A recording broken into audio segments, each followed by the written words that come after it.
right, we'll do that again.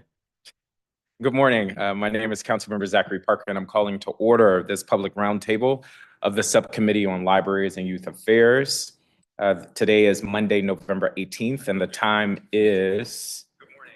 My name is Councilmember Zachary Parker, and I'm calling to order the public roundtable of the Subcommittee on Libraries and Youth Affairs. Today is Monday. I'm going to keep it moving. And we are conducting this roundtable in person in room 500 of the John A. Wilson Building, online via Zoom, and streaming via the council website and social media. We are often hearing the saying, our children are the future, and this is true, but they are also our present. The actions we take for them now and the actions they take in our communities now affect us all. Over the past several years, we've seen rising rates of juvenile crime that have shifted the trajectory of young people's lives and indeed impact the trajectory of the city's future. As DYRS leads the district's work in the supervision, custody, and care of young people in our criminal legal system, it cannot be overstated how critical it is that the agency succeeds in providing quality, effective rehabilitative services. Whether or not a DC neighbor ever interacts directly with DYRS, its success will be experienced by every resident as it helps restore young people to be invested members of our community. Today's hearing is a part of the subcommittee's ongoing work of oversight for DYRS. Since becoming the chair of the subcommittee, I've visited DYRS's Youth Services Center on Mount Olivet Road in Ward 5, the New Beginnings Youth Development Center, and adjoining Youth Leadership Oasis program in Laurel, Maryland. I've also met with Director Abed and his team to discuss priorities for improvements at the agency. Today's roundtable is another step in this work, as we will hear from government witnesses on the agency's performance processes and continuum of services. On Friday of this week, we will round out our efforts with a public hearing on the same topic so public witnesses have time to digest agency leaders' comments today and can contribute to our work of oversight. Both today's roundtable and Friday's public hearing are constructive opportunities to better understand DYRS's work, as well as DYRS's overall agency structure, staffing, budgeting, and policies, case management, especially preparations for commitment and reentry, quality assurance, especially fidelity to screening tools and/or needs assessments, staff onboarding, training, and coaching, services provided to youth in the care of DYRS at the Youth Services Center and New Beginnings, oversight of community-based and out-of-state placements, and challenges coordinating or interfacing with other agencies, including the Department of Behavioral Health, the DC Child and Family Services Agency, and the Family Court Social Services Division of the District of Columbia Courts. I want to begin by noting that Director Abed has already made progress at the agency since his confirmation 1 year ago. Incident rates at YSC have dropped to some of the lowest rates in the last few years. Unfilled YDR positions at YSC are at their lowest point in months, though efforts are ongoing to increase the percentage of staff actually available on any given day. While I highlight some of concerning trends and data at the agency, I want to be clear, I know we are all invested in moving the agency forward. The bigger picture is this. We know there has been a steady increase in juvenile crime in the city over the past few years. What's more, the recidivism rate at DYRS facilities are alarmingly high. The most recent comprehensive data released by the CJCC in 2022 indicates that nearly 50% of youth committed to DYRS are subsequently convicted of committing an additional criminal offense either while under DYRS's care or within a few years of release from commitment.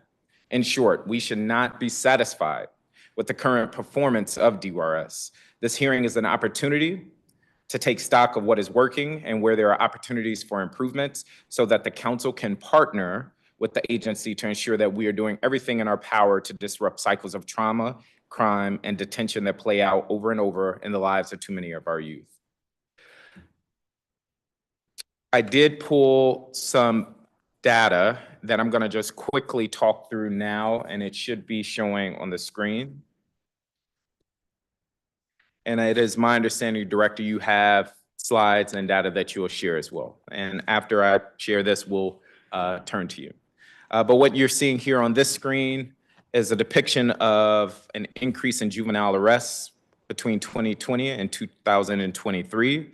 The headline here is that we are seeing more arrests today than we did see prior to the pandemic. This information is from the Office of Independent Juvenile Justice Facilities Oversight. And the headline here is that the mean and median detention lengths at YSC is longer today on average than it has been in previous years. Although it is worth noting that the information for 2024 is up through July 31st. And so it does not account for the full year.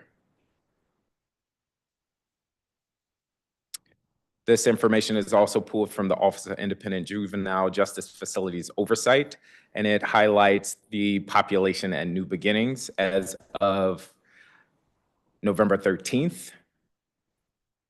And this shows that the population is at 43.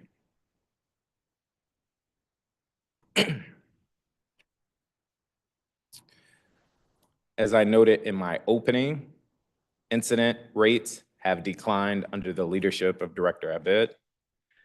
And you can see here that rates have decreased at YSC, while there are alarming increases of rates at New Beginnings, and we'll talk a little bit more about why we're seeing different trends there.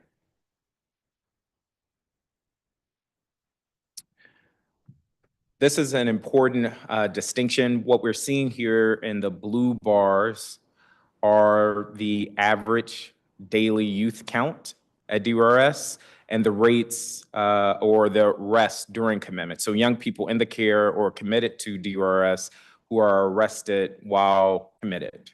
There was discussion at a previous hearing around defining recidivism. And it is worth noting, and I'm sure we'll get into this, that the director urges us to not consider in our rates of recidivism arrests that happen during commitment, and we'll come back to that. You'll see here trends at staffing at Youth Services Center, or YSC. This is also pulled from the Office of Independent Juvenile Justice Facilities Oversight. And you will see that there has been overall better staffing averages at YSC. As well as at New Beginnings. Something I will probe with the director is vacancies versus individuals actually showing up day to day for work. There has been accounts of high levels of call outs, and so that may not necessarily be represented here in this chart. Only a few more slides.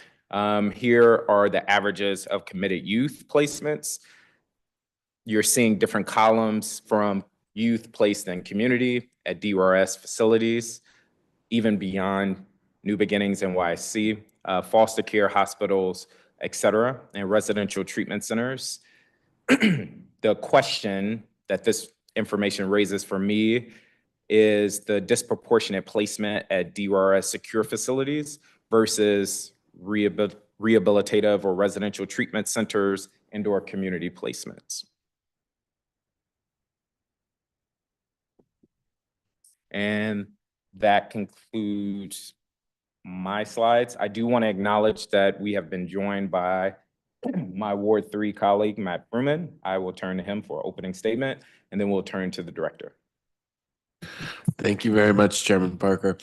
I think I'm going to forego an opening statement in the interest of getting to the meat of this. This is obviously an area that is critically important to the district.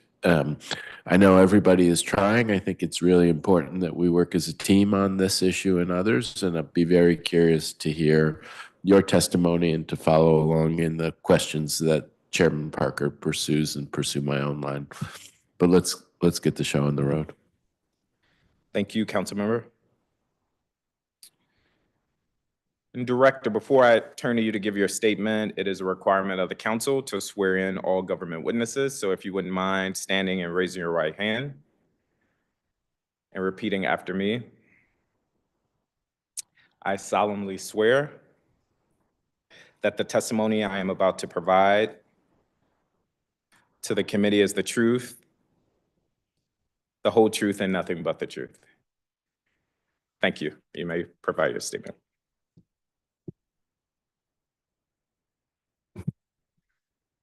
Thank you, Chairman Parker, Councilmember Fruman, members of the Subcommittee on Libraries, Youth Affairs.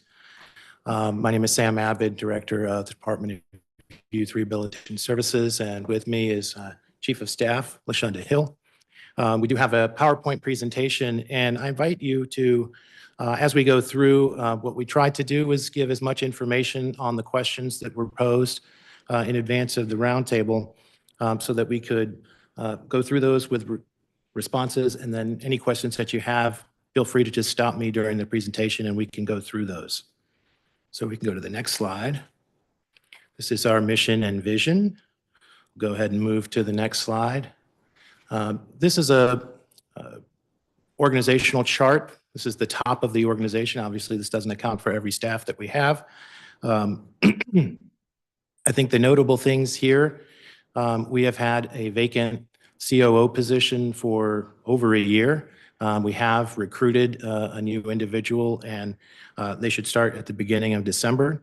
The other major vacancy here is the research director position, research and evaluation director. We've recruited somebody there as well. We're not as advanced in that we don't have a start date yet, but we have completed the interviews for that position. You can move to the next slide. So this is just looking at our FTEs across the agency, comparing at the end of fiscal 24 to the new fiscal year that we just started. And as you can see, the number of our FTEs has risen, and I appreciate council for supporting us and giving us those additional FTEs. Next to that is the number of vacancies, which has gone up slightly. Some of that is due to the new budget year coming in. We have those additional positions. We have not filled all of them, but the vacancy rate stands at 8.2%. So we're still at under 10% vacancies, and our HR team is an excellent HR team. We'll be filling those positions quickly. Go to the next slide. This is looking at staffing at YSC. And on the top box, you can see the SYDR positions. These are the supervising YDR positions. These are the folks that are on the ground in the facility that supervise our staff directly. And excuse me, next to that, the number of FTEs, we have 151 now YDR positions. These are the direct care staff that work with youth. And these are our security personnel as well. As you can see, we have 2 vacancies in the supervision SYDR positions and 3 in the YDR positions. And then in the box underneath that is the juvenile justice institutional counselor. These are essentially case managers in the facilities that work with our care coordination team to provide updates on youth progress, how they're doing behaviorally in education, if they have any significant life events while they're at YSC. And we have 1 vacancy there. Go to the next slide. So this is the staffing picture for New Beginnings. We have the same number of SYDRs for the end of fiscal 24 as today, but we do have more YDRs. As you can see, we went from 92 to 102 YDR positions. And we have 12 vacancies in the YDR positions. And the way that we recruit YDRs, we advertise and we recruit for those positions, not by facility, but for both facilities jointly. And then we assign staff as they are onboarded to one or the other facility. The most recent class has prioritized moving YDRs, filled YDRs to YSC, which is why we have the lower number there, because we have more staff that are unavailable to work. And I know that was one of the questions that you had, Councilmember Parker, at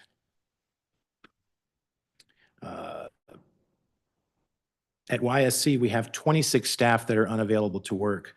At New Beginnings, we only have 11 staff unavailable to work. And what I mean by unavailable to work is they're in an FTE, it's a filled position, but they're on some kind of either protected leave or workers' compensation where they're unavailable to be put into the rotation or into the schedule. I did get some data from the independent monitor that I believe was communicated with council that shows a different number. There's a difference of 12 at YSC in terms of folks that are listed in that data as unavailable to work. These are folks that are on limited duty within the facility. So they're not unavailable like the other staff where they cannot work at all, but they may be on a limited duty post. So it could be somebody that was injured and brought back from the return to work program because their medical provider says, well, they can't do all the functions of a YDR, but they could, for instance, work in master control or, do the entry searches or something like that. So they're not fully available for any position, but they are on board and potentially, they could be doing that. They could also be unavailable for other reasons. Like there's an allegation, if there's an allegation that any youth makes against any of our staff, we pull those staff out of coverage. They can still do administrative work, but they cannot be directly working with kids while that allegation is investigated. And so that is the distinction that we make in our data versus what was reported by the independent monitor. The bottom chart, I'm sorry, just to round out the bottom chart there, again, 3 JJICs and 1 vacancy there. We have youth treatment manager positions at New Beginnings. This is a position that used to exist. It has been, I shouldn't say eliminated. Obviously, we still have 2 of them on our staff, but they were being phased out because their duties essentially are the same as an SYDR. So as those positions become vacant, we convert them back into SYDR positions. We can go to the next slide. Unless there are any questions about that. So this is the staffing picture for youth and family programs. This includes our rapid response unit, which is the unit that oversees our GPS monitoring system, our pre-commitment unit, the care coordination teams, and our OASIS violence prevention initiative. So we have 40 total positions in all of those categories. There are 4 vacancies. I believe one of those vacancies is at OASIS, and the remaining vacancies are care coordination positions. So care coordination positions are the positions that oversee youth in the community. These are committed youth when they're released back into the community. Go to the next slide. This is the staffing picture for the behavioral health team. The behavioral health team includes our mental health specialist, substance abuse coordinator, program manager, restorative justice positions, and as the name implies, they deal with all of the mental health, behavioral health needs of our kids. We have 24 total FTEs. There's 1 vacancy in that team as well. Go to the next slide. So this is the staffing picture for health services. Again, this is, we have 1 medical director, 1 dental staff, and the rest are nursing staff. So we have different types of nurses, nurse practitioners, and the 25 FTEs primarily are going to be the nursing positions. And so the 4 vacancies are nursing positions as well. Next slide. Okay, so this is getting into the population at YSC. You can go to the next slide. So we often get questions about what services and supports are provided to youth at YSC. And we have a couple of slides that detail those different areas. Every youth that comes into YSC is screened for mental health and for their health, mental health, substance abuse, and for their overall health. So they get Amazy-2, which is a type of screening tool, a behavioral health screening tool. And then our nursing staff will also evaluate them for any of their needs. And those youth will get services for those needs. And so, for instance, if somebody is diagnosed with depression or diagnosed with ADHD, they will receive treatment services while they're with us at YSC. And I think that the distinction that I have been making about kids not getting treatment at YSC may have lost this nuance. We do give treatment. If you're sick, we're going to give you medical treatment. If you have a mental health ailment like depression or ADHD, we're going to give you the mental health treatment that you need. The distinction that I make is that we do not do the long-term behavior change work. That's the kind of treatment that you need to do in a treatment milieu. And that's certainly the position that I take, that you have to have a treatment milieu in order to do that kind of behavior change work that we want to do with young people. But we certainly do health and mental health treatment for young people that are in our facilities. And you can see includes crisis intervention, restorative justice, substance abuse counseling.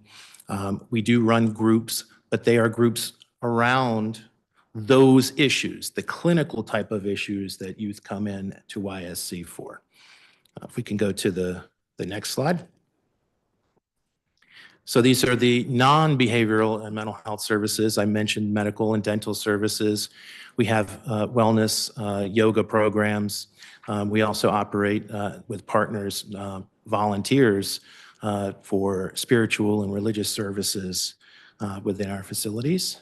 This is at YSC. We can go to the next slide. The biggest part of the day for our young people is going to be education services. And so we have a provider, Maya Angelou Academy, that offers full academic curriculum for our kids. They earn credits towards high school graduation or GED program. We do life and career readiness. Do you have a question, Chairman? Okay. Family engagement services, physical education, recreation. We can move to the next slide. We also offer credible messengers. All of our youth are assigned to a credible messenger who serves as a community-based mentor and a role model for our young people. I've mentioned the JJICs. These are the Juvenile Justice Institutional Coordinators, and what they do in terms of being part of our core support team and coordinating with our care coordination team to identify and update them on progress that our youth are making. We also have the Public Defender Service embedded at YSC. It's also at New Beginnings, so that kids have access to their legal support and they can consult with public defenders right there on site. All right. This is a very busy slide. May help to look at it on a larger screen, but this is looking at generally, what does the day look like for a youth at YSC, and how do we schedule? And the difficulty that we have in trying to encompass this into one chart is that there are different things that happen on different days that we can't account for. And I'll try to highlight that, but you can see in the morning, youth wake up at 6 a.m. There is a RISE circle, which is just a group that we get the kids together, set their expectations for the day. And obviously we have breakfast and serve the youth their meal. They have to do their morning hygiene as well. And then we do a medical call, which is just giving youth their medications. And then right after the medications, they go into school. Obviously they have a lunch break. And for the 6 hours that they're in school. Then they go down to the parts of the day where there is programming. And so there is structured programming for kids that occurs at the facility. Some of that programming is provided by contracted partners like PD Green, who comes in and works with our youth. I mentioned our credible messengers. We'll also have opportunities to meet youth during those times. Also in those maroon banded areas, we work in our recreation. We have a requirement for at least 1 hour of large muscle activity. We try to get 2 hours of large muscle activity for our kids. And then we go into the evening medication call, the dinner break, and then they go down for the night. So this is the typical day at YSC. Of course, during the day, we have other activities that youth can engage in. I think when you visited, Mr. Chairman, they were doing tie-dyes as an activity. I went back on Veterans Day and saw kids doing masks. They were painting the masks like these, types of art programming. And so we have different opportunities that we can't really account for on a schedule. This slide is looking at a snapshot of the population at YSC. You can see as of today, we are full. We have all of our beds full at YSC. And this is breaking down where are those kids, in what status are they in? Secure detention, these are the kids that are, those 46 youth are there awaiting their trial. So these are all the pretrial youth that are detained by the court, awaiting trial or in the process of having their trial. Overnights, these are kids that are arrested. They're brought in. Court Social Services Division does a detention risk assessment instrument. Many of these youth are released the very next day. So we do have kids that come in and go out for a very short interval. And this is as of November 15th, I think I said. This was today's data. We have youth that are listed as commitment, 26 youth as of the 15th, although that number today is now 24. These are youth that are awaiting placement. Those are the youth that are awaiting placement. So they're committed, awaiting placement at YSC. 18 youth that are pretrial for Title 16. These are the youth that are charged as adults that are held at YSC. And then we have one youth for the Interstate Compact. That's a youth from another jurisdiction that we're holding for them. We'll go to the next slide. This is our average daily population at YSC.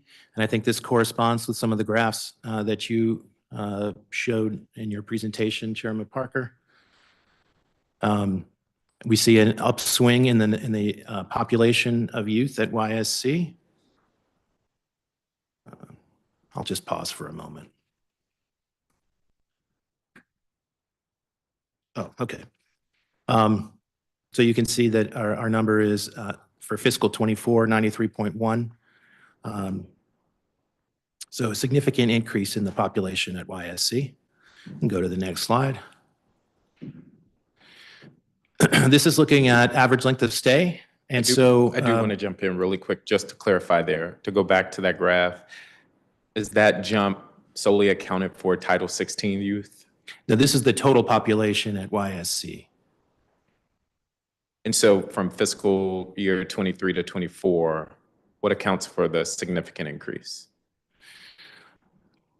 So there was a change that I did make moving the Title 16 youth. I think that we had, under 20 kids there.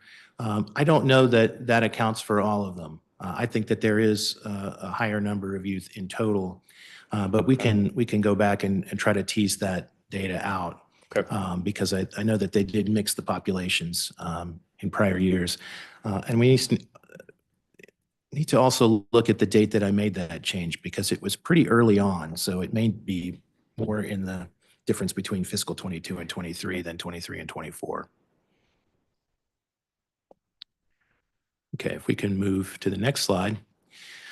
This is average lengths of stay. So we put average length of stay at the top there, awaiting placement. And you can see that our number is different than the number that the independent monitor reported. I believe I wrote it down. It was a mean of 46 days, a median of 41 days. We calculated at 61 days, and I think, now this is just looking at October, but this is pretty consistent with what we've seen in prior months. I think we have a difference in methodology that we are trying to unpack in how they're calculating average length of stay awaiting placement versus us. But the way that I'm calculating it is from the date a youth is committed to the department to the date that they're placed. And so we don't calculate the number until they're actually placed. And then we look back and say, okay, we had 17 youth placed in October. How long were they in detention in the status of awaiting placement? That is the way that we're calculating it. I did get the data from the independent monitor. We were looking at it with our research team to try to unpack why there's a difference and why their number's lower than our number. But that's what we And have. for clarification there, you would argue the independent monitor is calculating the number how? I'm not sure how he's calculating it differently. He's responded to a request that I made to look at their data. I just haven't had the opportunity to work with my research team and really unpack what were the differences. So there are differences in the way they're doing it. There also may be just differences as well in the time periods. I mean, there's a lot of other variables that we need to look at. Then you see average length of stay for pretrial Title 16 youth is 376 days. In fiscal 23, we reported a average length of stay pretrial for Title 16 at over 900 days. You can see that that's come down significantly. I do want to address that because we are moving youth that are charged as adults back to the Department of Corrections when they turn 18. That is a policy change that we've made. Previously, the agency was holding those kids until their 21st birthday, which I think accounts for the difference in length of stay. So in other words, it's not that their trials have happened faster, it's that they've moved on to Department of Corrections and we lose visibility in terms of how long they actually await their trial. All right, we can move to the next slide. This is just looking at the same data that you showed in your presentation. I won't spend too much time on this, but rather than showing all of the charts that show every incident, this is looking at the critical incidents. The independent monitor defines critical incidents as fires, arsons, riots, serious assaults, suicides or suicide attempts, major contraband, accidents resulting in significant injury or posing a risk, significant operational breakdowns, major physical plant problems, escapes or attempted escapes, significant destruction of property, and any other extraordinary event that poses a serious risk of harm to youth. So this is just a roll-up of all the major categories or critical incidents. And you can see that the number has declined significantly at YSC. I just want to give credit to our team there, that they've done a great job at managing the population there. Go to the next slide. So we're going to move now to New Beginnings. New Beginnings is our treatment program. It's located in Laurel, Maryland, and obviously we have a number of treatment services available. You can see from the graphic here, all of our youth are screened and assessed, and those assessments are updated as they move through the program. Psychoeducational treatment and group therapy. We have clinical groups, restorative justice. We do family support and circles. I think that we mentioned on your visit to Oasis that we're doing family circles at the Oasis campus that is adjacent to New Beginnings. Obviously, we also oversee their medication, substance use treatment. We have wellness activities. We offer sex offender treatment. We have animal-assisted therapy. We do individual therapy for youth and crisis intervention services. If we could move to the next slide. We also have, just to highlight some of the types of group programming. These are the treatment groups that we meet. that meet there at New Beginnings. Restorative Justice, Ready. This is a group that we bring young people together so that they can reflect and understand the harm that's committed in the community when you commit the offenses that they have been adjudicated for. WAIT, this is the Washington Aggression Interruption Training.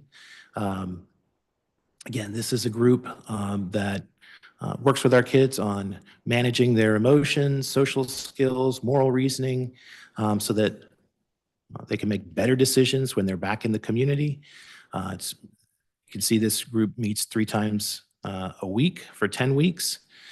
We have Power Source, which is a model of socio-economic, emotional development for adolescents.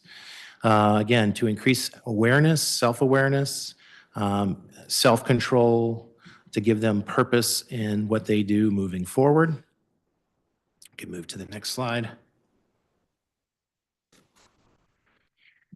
We use a TGTCA, which is a trauma and grief therapy for adolescents model. We use a model called Sparks, which is for kids that have experienced significant trauma and repeated stress through their lives.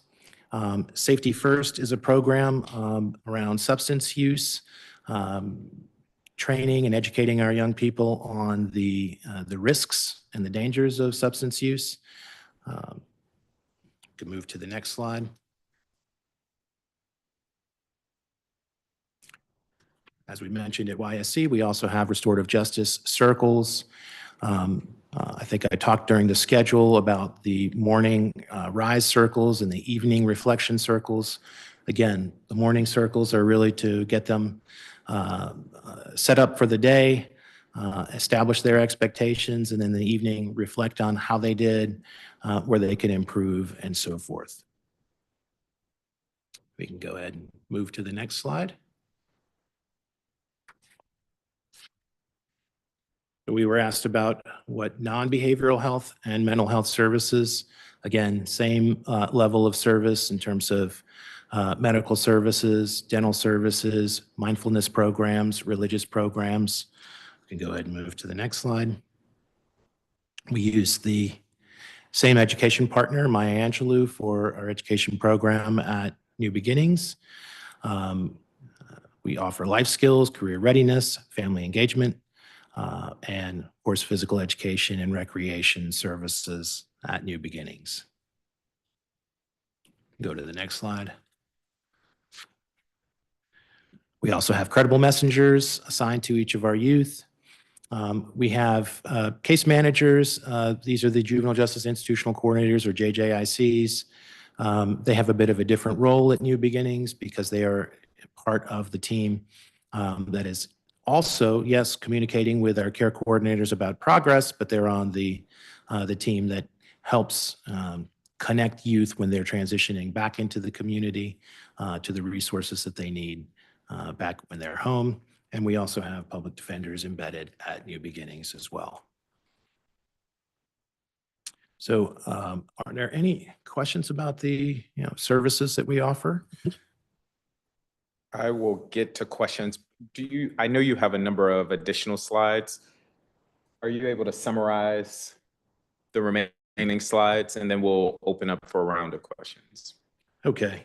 I was hoping we could have a conversation as we go through them, but I'll just try to go through them quickly, and then we can get to the Q&A.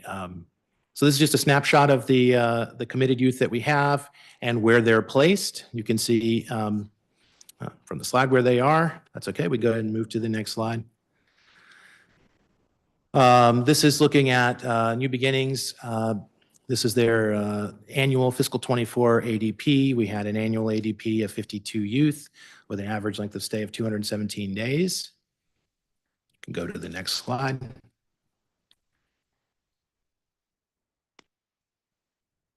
This is the schedule. We won't go through that in detail so we can get to the questions, but this is for reference. You can come back and look at this. Again, I'll just say this doesn't encompass everything because it would just be too busy a chart to do the different things, but we'll go ahead and move to the next slide. This is looking at critical incidents at New Beginnings. We did see an uptick in the last month, but the trend has been generally lower than the previous, from back in 2022 and 2023. We move to the next slide. This is our committed youth average daily population. So you can see as we exited COVID in 21 and 22 and hit the low there, the numbers have been rising for the last 2 fiscal years. Go to the next slide. This is the average length of commitment. So this is the number of days that youth are committed on average to DYRS. This is the decision that the courts make. You can see it's been pretty steady over the last few years. Go to the next slide.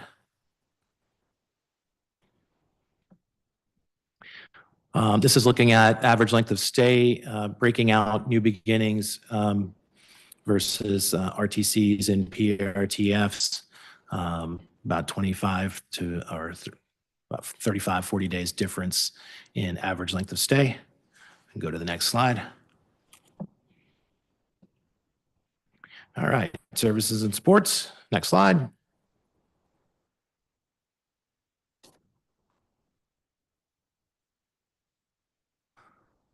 All right, this is our health and restoration team. This is community-based behavioral health. We have a behavioral health specialist, a clinical psychologist that supports our youth after they have transitioned to the community, providing a number of different direct care and as well as linking youth to core services agencies and community providers. Go to the next slide.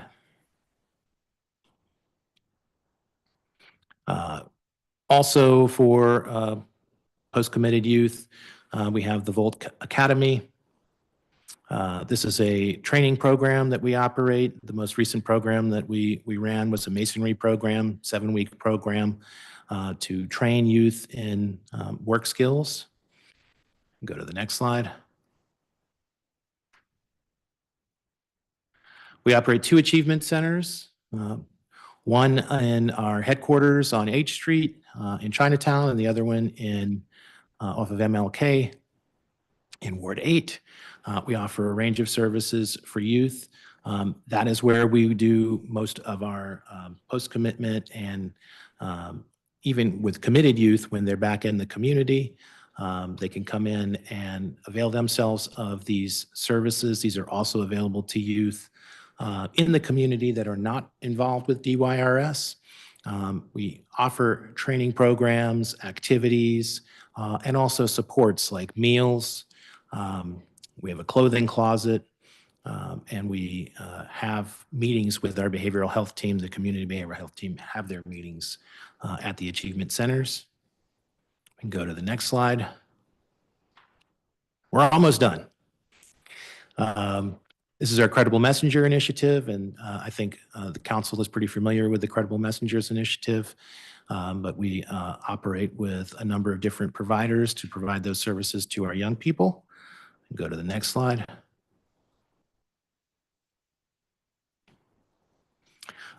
This is OASIS. OASIS is our violence prevention initiative. We have expanded the scope of OASIS outside of that, but the mandate that we have is to provide prevention services for youth, and so we partner with DC Public Schools to identify youth at the middle schools that are struggling academically or behaviorally or both, to assign them. We've had several cohorts. Let me see how many cohorts. 15 cohorts have completed the program. It's 16 weeks. The majority of the work is actually done at the school with mentoring and tutoring services for kids. The reward is to come out to OASIS and avail themselves of all of the outdoor activities that we have. We can go to the next slide.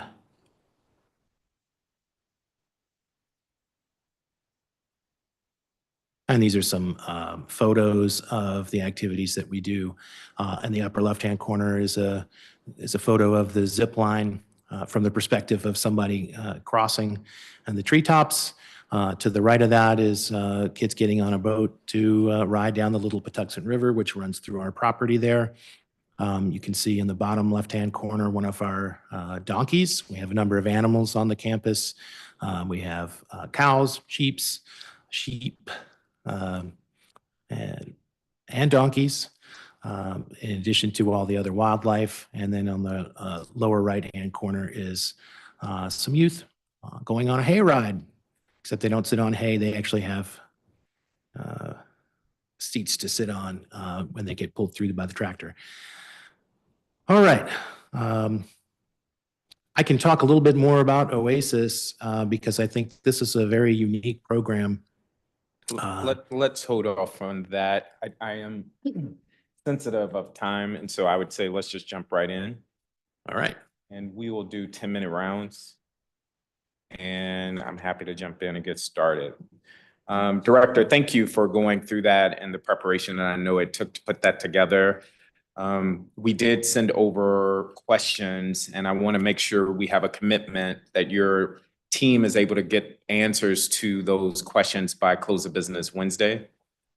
We're going to try to get those questions answered as soon as possible. There were a lot of questions that we got. We didn't have a tremendous amount of time.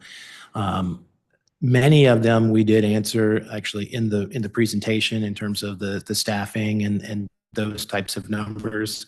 But there are a few others that are a bit nuanced that I really want to dig in and make sure that we're giving accurate information. So we will do our best to meet the council's requested deadline.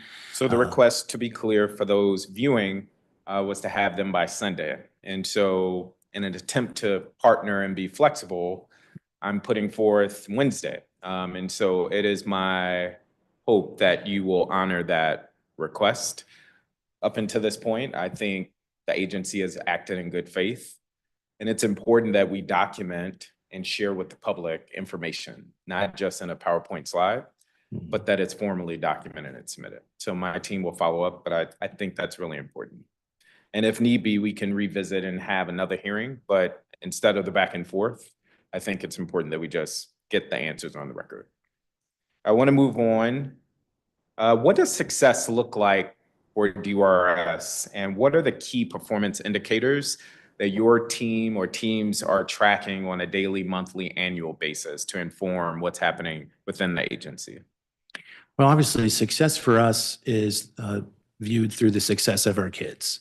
And I always say this to our team, but our youth success is our success. And if they're not succeeding, then we're not succeeding. And so what we want to see from our young people, we know that kids generally, not just kids in the delinquency system, but kids can sometimes have difficulty making good decisions. And those decisions can lead them, into the criminal justice system. And so we really are working with them to teach them how to make better decisions. And ultimately, what success looks like for me is a young person that develops into a law-abiding, productive citizen, a resident of the community that contributes to our community, that is working, paying taxes, raising a family. That's what we see success as. I appreciate that. And generally, I would agree. My team and I did dig into the key performance indicators for DYRS, and I want to highlight some of them because what I notice is that it seems as though it's been a moving target over the last few years, and that there's a troubling trend that performance indicators have been weakened over the last few years, I'm assuming, so that the agency can meet said goals. And so just a few of those, the rate of youth on staff assaults at Youth Services Center. In fiscal year 22, it was set at 3.9. It then jumped to 9.9 and is now at 5. So down is better, and we've seen that number go up in terms of the goal. I will choose another one. Percent of committed youth not rearrested. In 2022, that was set at 94.3%. It is now at 75%. I'll give one more data point. percent of required contractor evaluations submitted to the Office of Contracting and Procurement one time. In fiscal year 22, nope, I'm sorry. Let's skip that one. Let's go here. Average daily population of youth on from abscondents for more than 24 hours, youth in violation of community release agreement by not maintaining contact. In fiscal year 22, it was set at 4.6. Now, in this fiscal year, it's at 15. So generally, there's this trend that it seems that we've kind of weakened the metrics in order for DYRS to meet its goals. Why do you think that is? Well, I can't speak to the prior years and how those KPIs were set up. I do think that it is a bit subjective. Some of these are subjective measures. Of course, looking at incident data, I think is absolutely relevant. And we reported on incident data here in the presentation. To be clear, these are KPIs that the city administrator is working with you and the agency on. So I don't think it's arbitrary. These are the goals set for the agency, but I'll move on. But what it appears to me is that this has been a struggling agency, and instead of us maintaining a high bar, we've kind of lowered the bar in order for the agency to rebound. As I mentioned, it does appear that you've made progress in some key metrics, and I want to give you credit for that. I want us to revisit these KPIs and really wrestle with, why are we lowering the bar for youth, given your own testament that making sure our youth can leave DYRS or never encounter DYRS is a key goal of yours. I know you went in your opening statement through a number of programs available. How are you evaluating annually, let's say, the programs you're offering based on these data or any other metrics to ensure that the programs and services you're providing are meeting stated goals?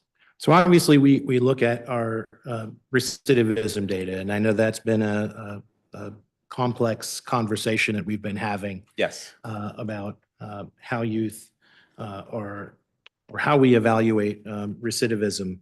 And so I'll just put that, right up front. The definition that I would advocate for, which is a national definition, is re-adjudication for a new offense committed in the community. Okay, so that would exclude offenses or arrests that happen when they're in a facility. Yes. Or for things that are violations of our rules, but not new offenses. And for the record, what is that number you would say today? The recidivism rate based on your definition? Well, that's one of the problems that we have, is that we don't have visibility into the data. So to know who was re-adjudicated, we need to be able to access data from the courts. So we only know how many youth were arrested. That's the number that was reported extensively in some of the prior hearings. And then we know how many youth were recommitted to us because they come back to us.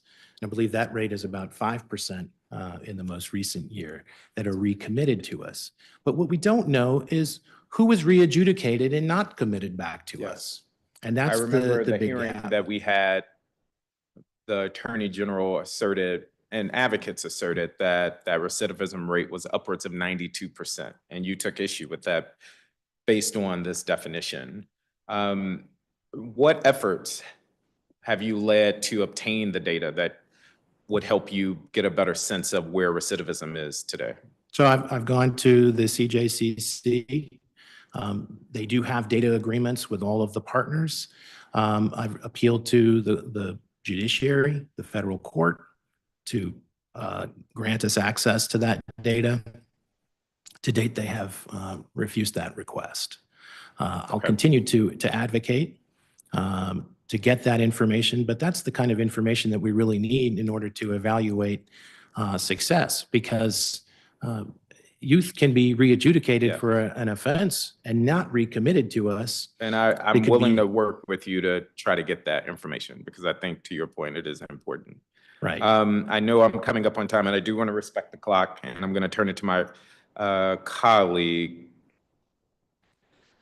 But on this recidivism rate, where does DC stack regionally with Maryland, Virginia, or other jurisdictions? I mean, it's hard to tell when we're not following the same definition that everybody else is using.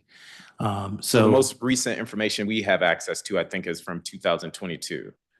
Well, we have like I said, we have the recommitment information, and the recommitment data is actually quite low. 5% is for recommitments. Now, what is that missing? Well, that's missing the uniqueness of the district, because youth might be adjudicated delinquent and incarcerated in Virginia or in Maryland. And if we don't have visibility into their systems and understand what's happening there either, we may be missing what's really happening to the young people that have touched our system. I do want to come back to this point because I think it's really important. It is not 5% as I have it. I will concede with the argument by you and others that 92% may not be the right data point, but it is a glaring indicator that more than half of the young people in the care of DYRS are ending up back in DYRS. That is an abject failure. And the reason why today's hearing is focusing on services and rehabilitative care is because I posit that part of the reason why young people are coming back is because we're not actually turning them around, turning their lives around. I do want to respect the clock. I'm going to turn it to my colleague, Councilmember Freeman, then I'll come back. Thank you very much, Chairman Parker. I wonder if you had a slide that had the categories of children who were at DYRS. I think, one was committed, another Title 16. If you could just bring those numbers up, I'd appreciate that. Okay.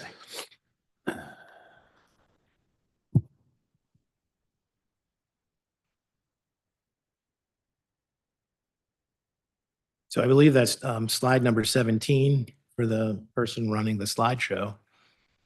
I don't have the slide. Yeah. I'm just if we could bring that back up. No, I'm sorry, I've got a different number. 16. Let's go back one slide.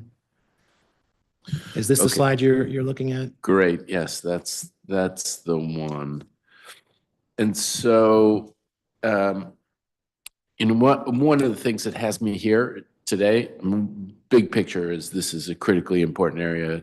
A slightly smaller picture, we have legislation in front of us that we're considering about changes on reporting and timelines and things like that. So I'm curious in this context, which category is the category for which you are developing treatment plans, and the legislation is calling for those to be done by 30 days, for example?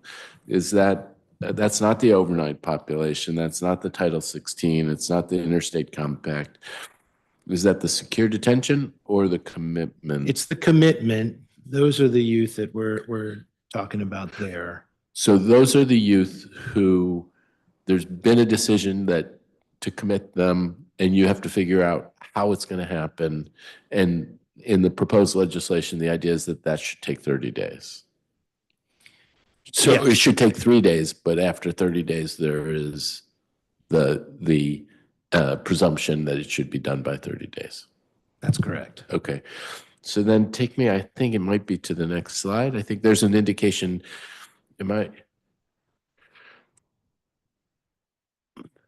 No. I think 2 slides, if you go back to, forward one more slide. Or forward 2 slides from here, I think is what you're going to see, the average length of stay. I'm focused on the 61 days. Yeah, Yes. There you go. So the average length of stay, back one. Yeah, so the average length of stay for youth awaiting placement in October 2024 was 61 days for the 17 who were placed. So that's relating to that category of 26, committed, awaiting placement.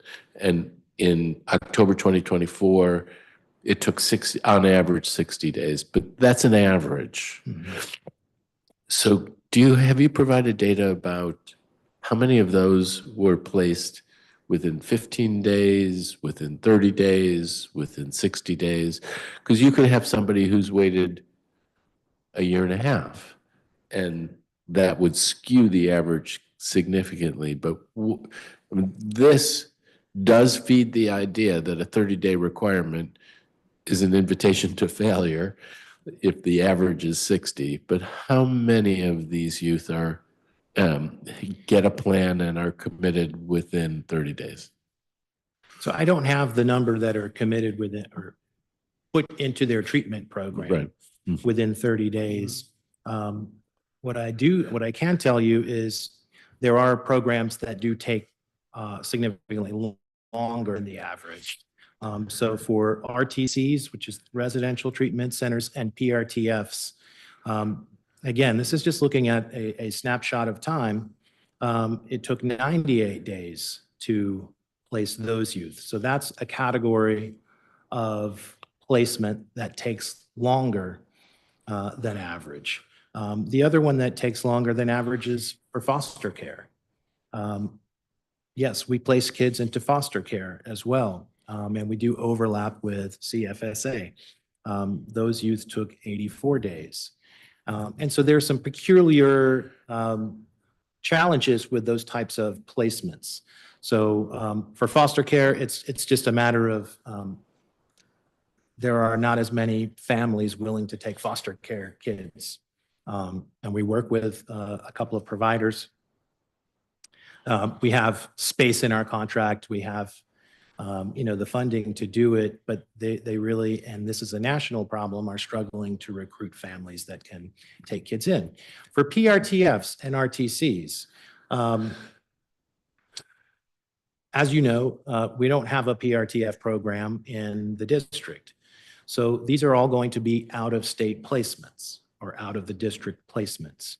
The process for doing a placement outside of the district versus one within our system or within the district affords a young person or their caregiver to object to that placement and say, hey, I don't want to have that placement. They have to have a hearing. If they do not prevail in that hearing, they have the opportunity to appeal that decision to the Superior Court, and they have another hearing. Once that's cleared up, then we still have to use the interstate compact, which is the set of rules that we use to transfer somebody to another jurisdiction supervision, which we would have to engage there as well. So there are certainly challenges. And, the concept of placing kids within 30 days, I use average length of stay as a target for my team, because we know that certain placements are going to take longer than 30 days. Absolutely will always take longer than 30 days, but that others will take less time. And I'm using that as an aggressive target for my team.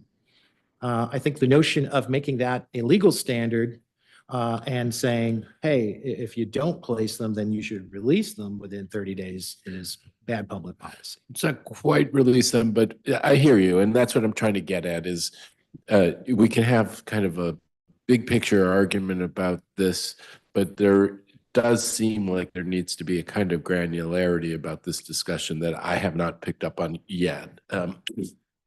There's another slide that shows average length of stay at YSC. Can you put that one up? Because I think part of the big picture, and this for me, is I think average length of stay at YSC has gone up. Everybody wants, there's a sense of urgency to, has that come up now?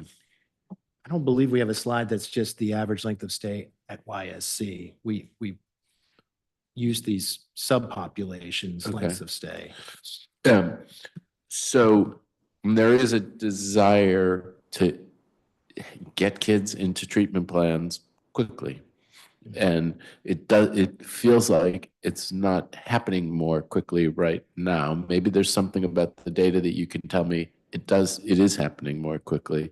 So on the one hand, that's where the legislation is coming from. On the other hand, there's this challenge that you have of situations are different. And how do we square that circle? How do we create a framework where, in candor, we turn the heat up on you to get kids into plans more quickly, but don't do it with using a tool that's too blunt? How do we fix that? How do we address that? Well, the agency's never had a target for this. And I've set that target at 30 days. And I think that's a very aggressive target. If you contrast how the state or the Commonwealth of Virginia does their system, that's a system where they have all of the committed services under one roof.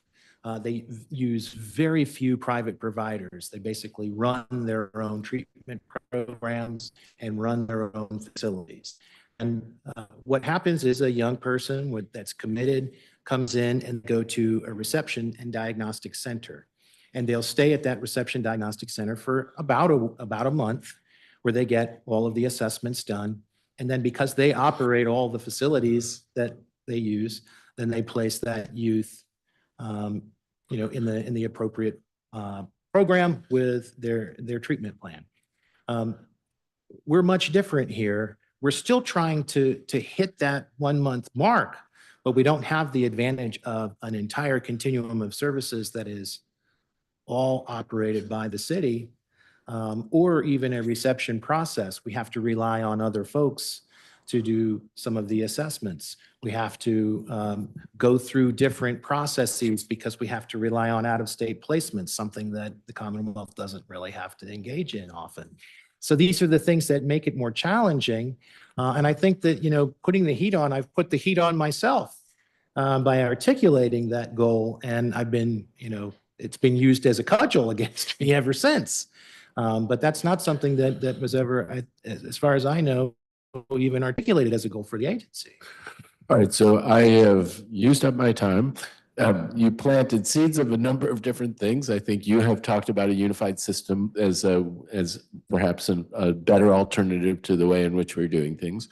Also, our need to rely on out-of-state placements creates its own challenge. I'll come back to both of those things in the next round. I just say we are in the world that we're in, and we want this to happen more efficiently than it feels it is. Maybe happening more efficiently than I'm giving it credit for. That's part of the case that you may be making. But when you look at the raw numbers, kids are waiting for longer than either of us would have hoped. So I'll come back on the next round. Thanks. Thank you, Councilmember. Director, I want to pick up where Councilmember Fruman left off for a quick second.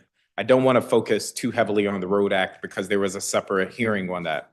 But in terms of the goal of placing youth in the care of DYRS within 30 days, that is the stated goal of the agency, isn't that right? Yes, that's my goal.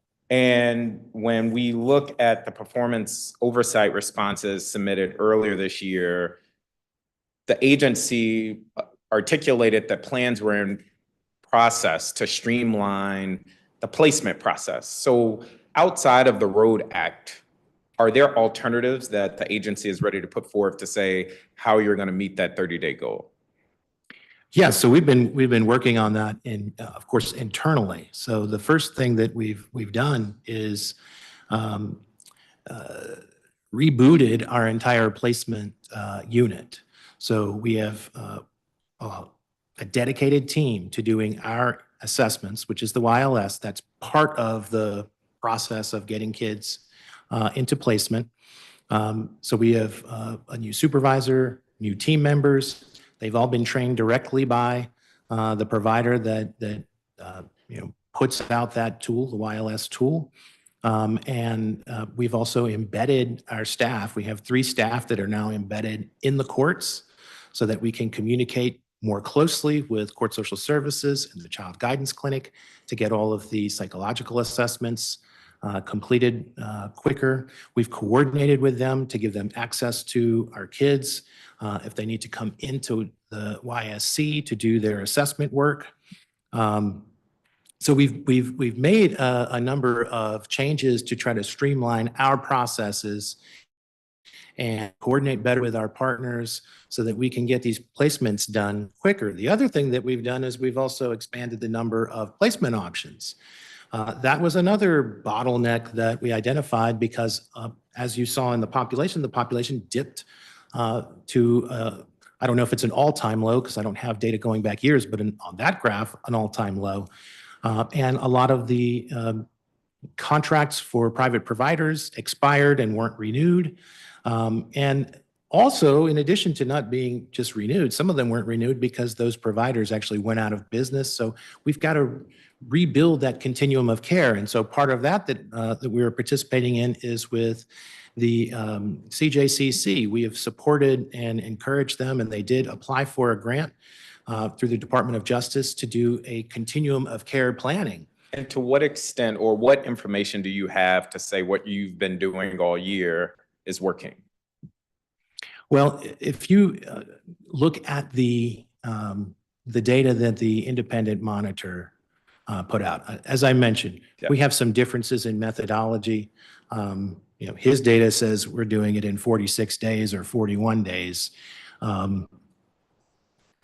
What's really changed the most is at the extremes. So the longest lengths of stay have declined considerably for kids awaiting placement. And you're suggesting that's in part because Title 16 youth are being transferred to the... No. These are for kids awaiting placement. These have nothing to do with the Title 16 kids. So the longest lengths of stay for kids awaiting placement, if you look at that graph that you had, there were, I believe, 3 years depicted in that graph. And if you look at the extremes, who had the longest, length of stay in terms of the outer limits, that has come down significantly. So we are working on those tough cases and prioritizing them first because they have waited the longest. So that's where we're seeing the most progress. And part of the discrepancy, if I recall from your earlier statement, is how you're defining or when the clock starts to determine the average length of stay. Is that accurate? I think that there may be some methodological differences. Like I mentioned, I haven't been able to unpack how he arrived at the numbers he has versus the ones that I have. There's about a 20-day difference or maybe 17, 18-day difference. Got it. Okay. One last thing I would know, and then I want to go back to my line of questioning.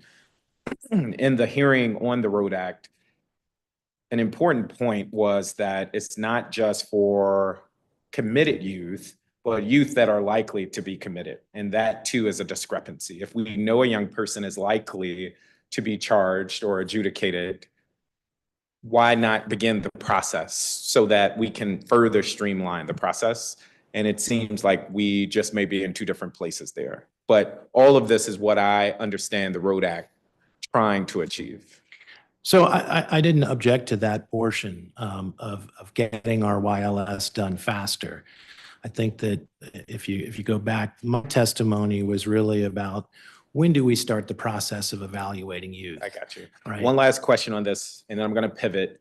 It was said that the agency was okay with the timelines embedded within the Road Act. Is that not accurate? Well, the timelines would have been okay if the fiscal support were there. But as I saw, the fiscal impact statement did not reflect what we thought was necessary to achieve those timelines. So as of today, the position of the agency is that you're not okay with the timelines embedded within the Road Act? Not without additional support. And can you give me a frame of reference of how much support you think it would take to pull off the Road Act? I mean, I'm going off memory. I wasn't prepared for really discussion of the Road Act, but I believe it is a difference of between 8 and 10 staff from what the fiscal impact statement is and what we had suggested it should be. Got it. Thank you. Thank you.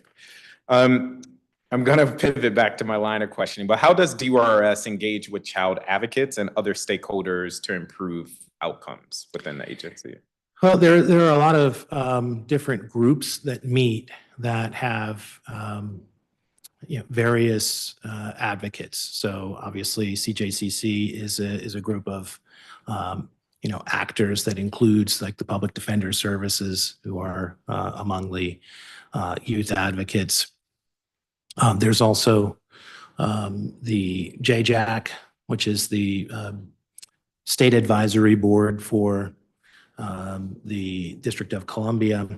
And there are other meetings. There's the juvenile committee meeting that Judge Salties And hosts. so on that point, the Juvenile Justice Advisory Group, or JJAC, it's my understanding DYRS is not participating in that group, even though it is set to advise the mayor. What's the reasoning for that? We participate in the JJAC.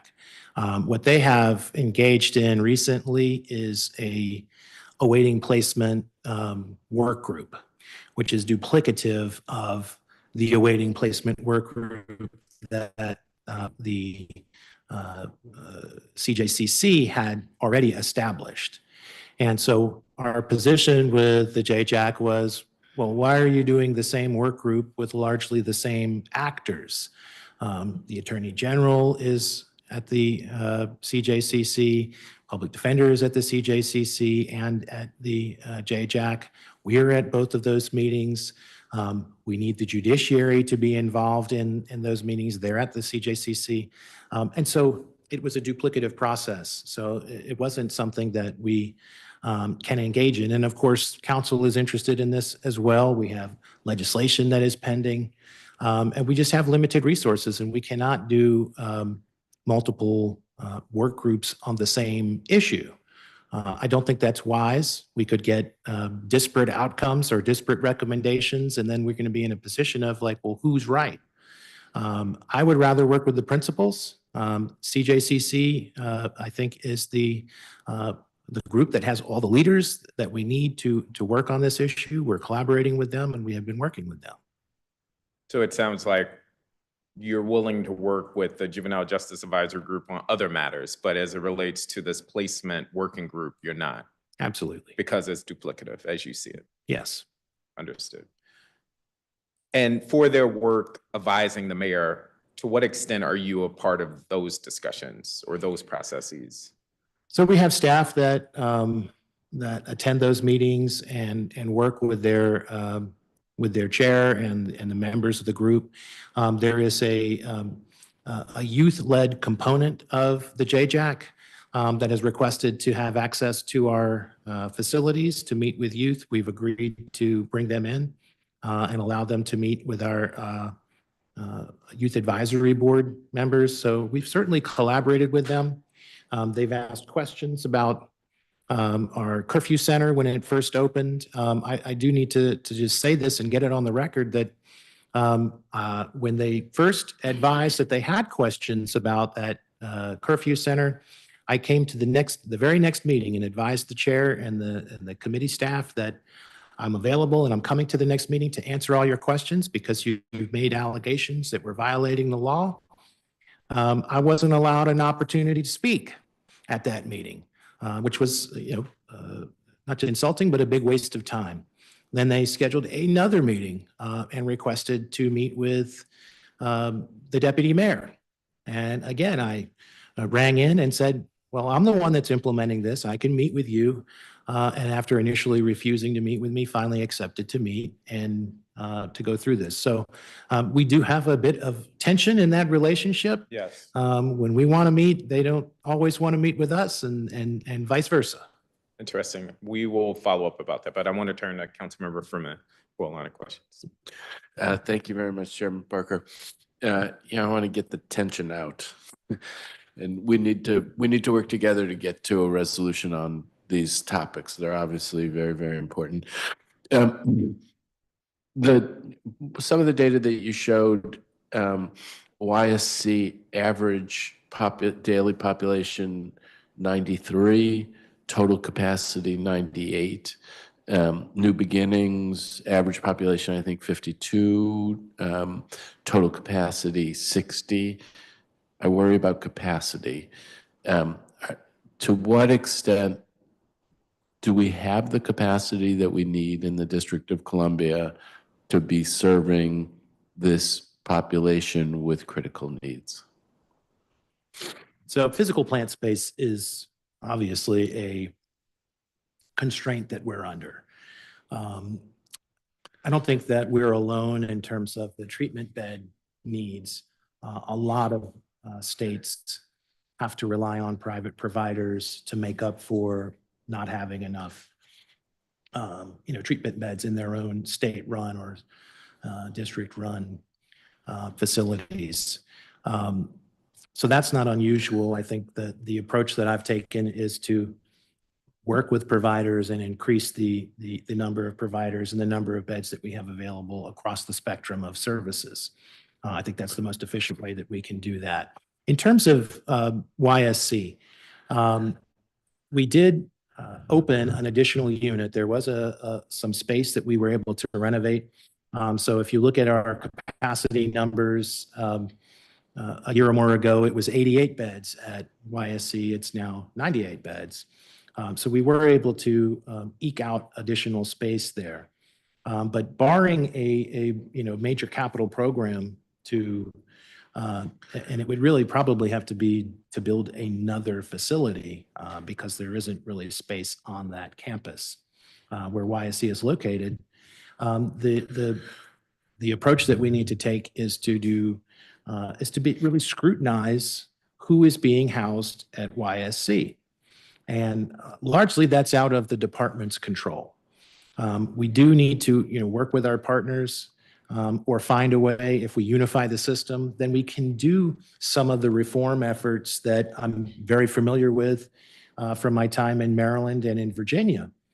Detention reform is a very important intervention strategy that not only reduces your detention population, but I think leads to better outcomes and fewer kids being committed to custody. And let's put a pin in that for just a minute or two, because I am going to want to come back on exactly that. But I am curious, and having to send kids out of state to different private placement programs or to different places, I have to believe is significantly more expensive than doing it here at home, or is that not the case? I don't know that it's significantly more expensive. No. The benefit of using a private provider out of state is that you pay for what you use. So in other words, we're paying only for the beds that we occupy, not for the infrastructure that you need in order to maintain a facility. So the contrast would be at New Beginnings, if my population goes down by 5 kids, I'm not really saving very much money there because we still have to staff it the same way that we always do. We still have to, pay for the utilities and electricity and everything else. You basically get a little bit of savings from direct costs like food and clothing and medication, but you're not going to actually see, much of a blip on the budget side. Whereas if you reduce the number of kids placed in a private placement, you get 100% of the savings. And so those reform efforts can yield a pretty big savings. I guess I'm curious, do you find yourself in circumstances where you have a child who you feel a need to send to a private placement out of state, who we have the skill capacity here to serve them? And so maybe it's not a dollar cost issue, but there's a quality issue because you're taking them further away from whatever support network they might have. But when I see these numbers bumping up against the top, it makes me worry. Are we sending children away who, in a better world, we would have kept closer to home? Do you worry about that? Well, clearly, for most kids, it's better to be closer to their community and their families where they have family support.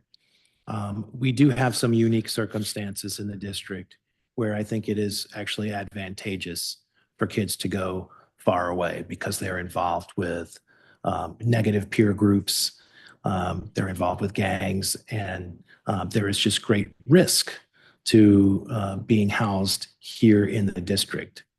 So I think it really cuts both ways. We certainly want to keep kids connected to their families, and I think we get a benefit from that. But if there's going to be people pursuing you, then we want to get you away from that danger as well. All right. Well, interesting. Thank you for that response. So, a thing that you have talked about is this unified system, and part of, and this goes back to the Road Act and timetables and challenges that you're talking about. How would you be changing our system here in order to get to a unified system? For example, one of the things that was, it's a Road Act issue, but the predisposition hearing, who's going to manage that predisposition hearing process? My understanding from your comments on the Road Act is you don't want to do it because you don't have jurisdiction over those kids at that point. It's not that you don't want to see it happen. You want the Office of the Attorney General to be leading that process and you participating. If we got to a more unified system, what changes compared to what we're used to here? So the biggest change would be the intake process at the very beginning would be the beginning of evaluating our kids. So the assessment tool that we use, the YLS, that is being proposed to be done in 10 days from notice of intent to commit, would commence at the very beginning of the process rather than starting at the end. And so you get so many advantages from doing that. When you do an assessment, a thorough assessment of youth at intake, so once they're arrested, within those first 30 days of being arrested, meet with the family, engage, begin that relationship that's going to continue on or not. If we divert those kids, maybe we don't continue relating to that family, but if they are eventually going to be committed, we can start establishing those contacts and those relationships with family, which is very important if we want to be successful. We do the evaluation early so that we can make a informed decision on diversion. We can collaborate with the Child and Family Services Agency for kids that are CFSA involved. If we want to divert them back into the child welfare system, that's the point that we have the opportunity to do it. If we wait until they're committed, there is no opportunity to divert back. So you gain that advantage. And then when the court is ready to have a disposition hearing, we can have a fully informed judiciary on all of the options: probation, commitment.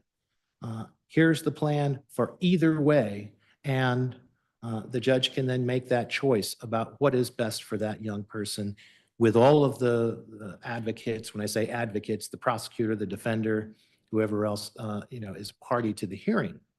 Is that a process that you would lead or the OAG would lead? Well, if it was a unified system, I would suggest I would be leading those.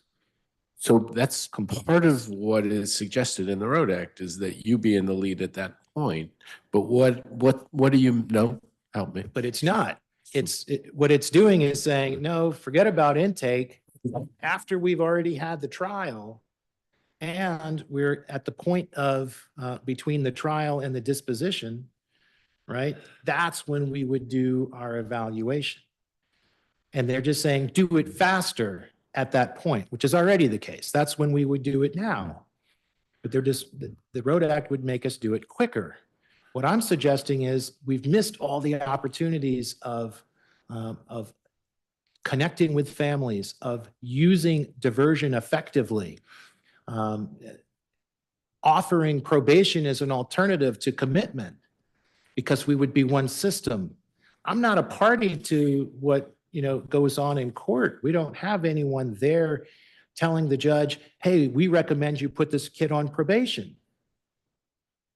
That doesn't happen, and we don't have that opportunity. So, I mean, none of that would be addressed in the Road Act.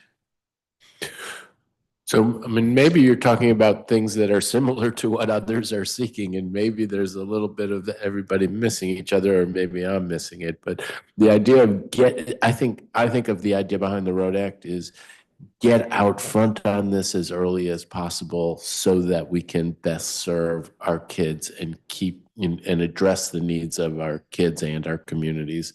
And it sounds like you're talking about a different way of doing that, not talking about not doing that.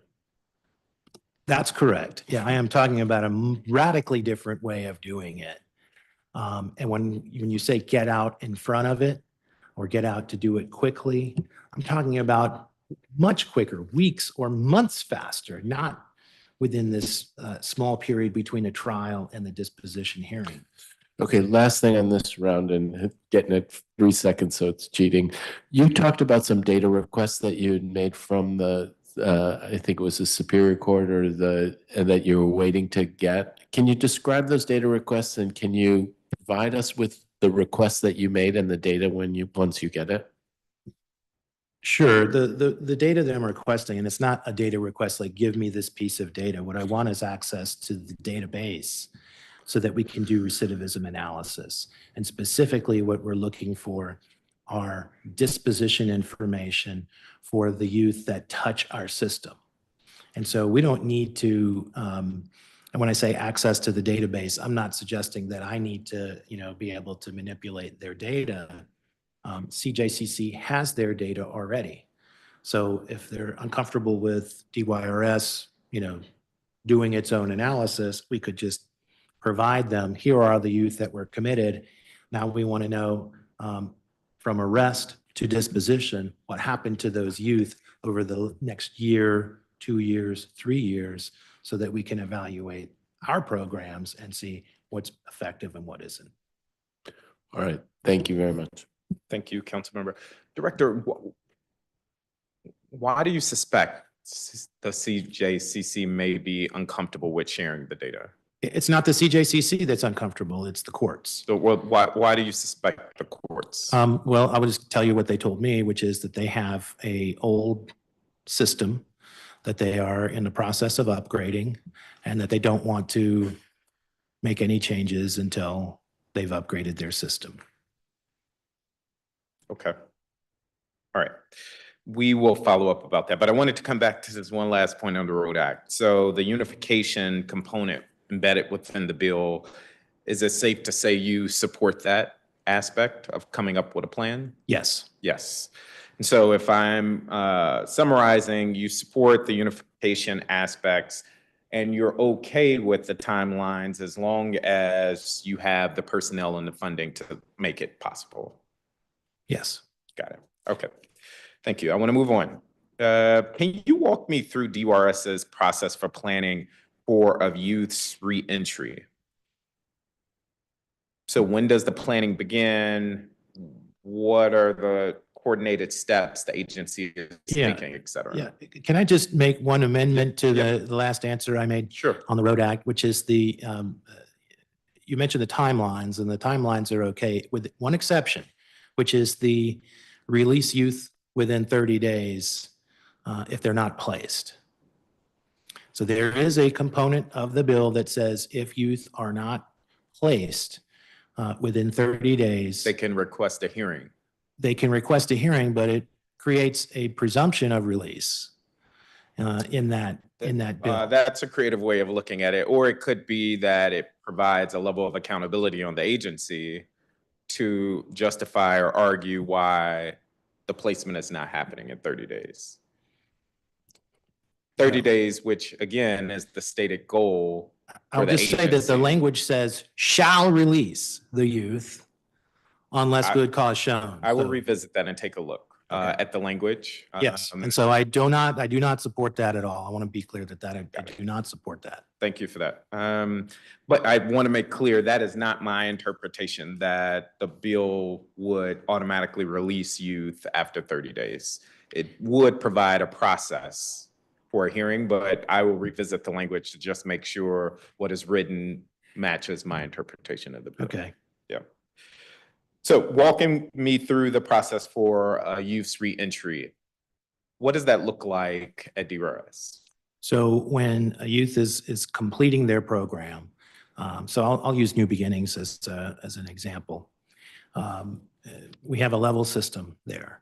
So as you get into the highest level, level 5 is the highest level, that's when we're going to be doing discharge planning. So in other words, you've achieved the goals that we've set for you in your success plan.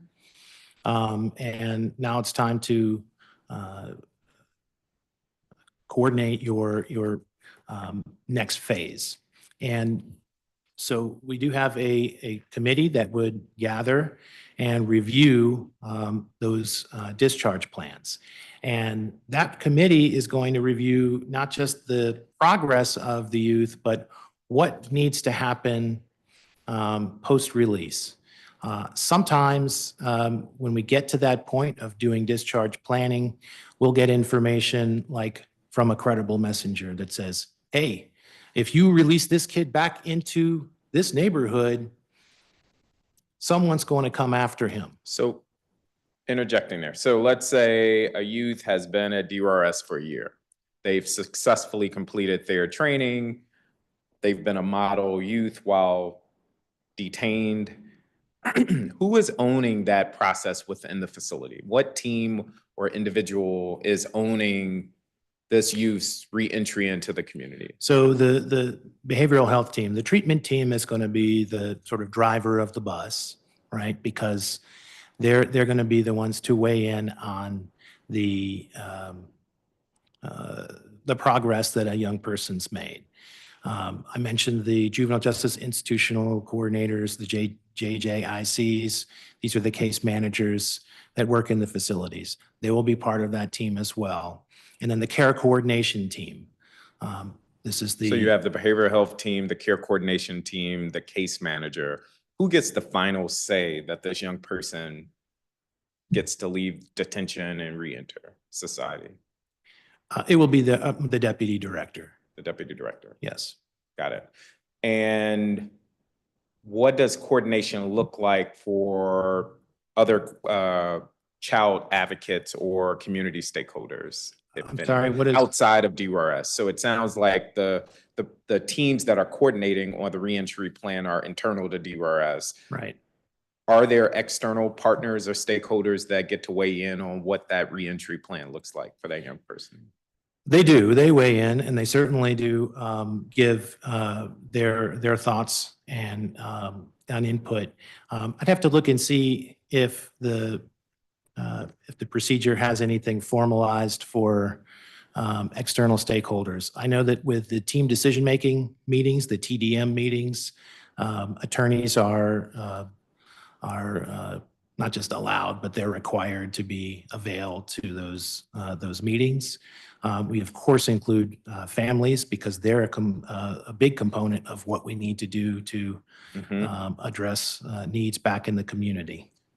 And stepping back as an agency, how are you or the team assessing success with the reentry process for young people? How are we assessing success? Because again, the thing I'm laser focused on are high rates of recidivism. And so, again, I posit part of that is based on services and rehabilitative care. A part of that also is the planning for reentry. And if we want to get that under control, and I trust you do, I'm wondering how are you all evaluating how you're reentering young people into society? So as I've mentioned, recidivism is a very flawed measure, but that is a measure that we should use. But again, we don't have visibility into how youth are performing other than the pieces that we have. What would you argue is the best metric or another worthy metric? The other metrics that we should be looking at are positive outcomes for kids. So if they didn't attain their high school or GED while they were with us, did they attain it? Looking at the educational outcomes for kids. While they were detained. No, if they didn't attain that with us, did they attain a high school or equivalent afterwards? I got it. Would be a positive outcome. I want to look at the stability of their housing and see are youth moving around from place to place? Because that's going to contribute to, I think, recidivism. And are you tracking these positive outcomes? We don't have visibility onto those at this point. So if we are arguing that recidivism isn't the best metric, and that's debatable, and positive outcomes is a better metric, I would push the agency to say we should perhaps start evaluating that and tracking that. Absolutely. That's why we are very happy to report that we have completed our interviews for our research and evaluation director. That's an important role that they're going to be tasked see. with. So to that would be stand up something that infrastructure. individual would track as part of their duties. Well, their team, yes. Or their team. And of course, we need to have agreements with our partners. We need to have access to the information as well, so that we can see those things. I think that we can get that information. I believe that we can. But right now, we need to build the capacity to receive it and analyze it. Okay. So a young person has done their time. They've gone through their modules, their training. The deputy director gets the final sign off to say this young person gets to leave DYRS. They are consulting with the behavior management team, the case managers, and other stakeholders in quotes. How does that process differ at YSC versus New Beginnings, if it differs at all? Well, it's completely different because at YSC, you're detained, either awaiting trial. Yes. And so your release is going to be with the court. So if a judge releases you, then you're released, right away. Typically, kids that are held there, I mean, so we'll put the overnighters aside, right? Because those are going to be the kids that come in Tuesday, Wednesday, they have a hearing and they get released.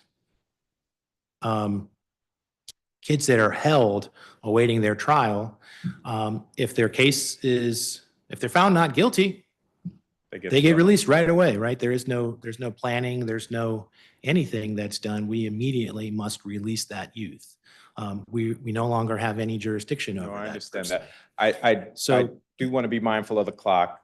I'm going to come back to this point, but I feel strongly that I agree with you that if the courts release the youth, they have to go, but that engagement or even tracking their success of after encountering DYRS, I think is important, or providing them some type of external stakeholder support to engage them to ensure that they don't wind up back even potentially entering DYRS is important. It seems like the suggestion is that only youth detained at New Beginnings or committed elsewhere outside of YSC would get this type of reentry support, is what I'm getting from you, Director. Yeah, and we can certainly explore that. I think that most of the kids that are detained there awaiting their trials are going to end up being committed. And so their reentry process is going to be the way that I described, because they're going to go through a treatment program and then go through a reentry process. Last question here.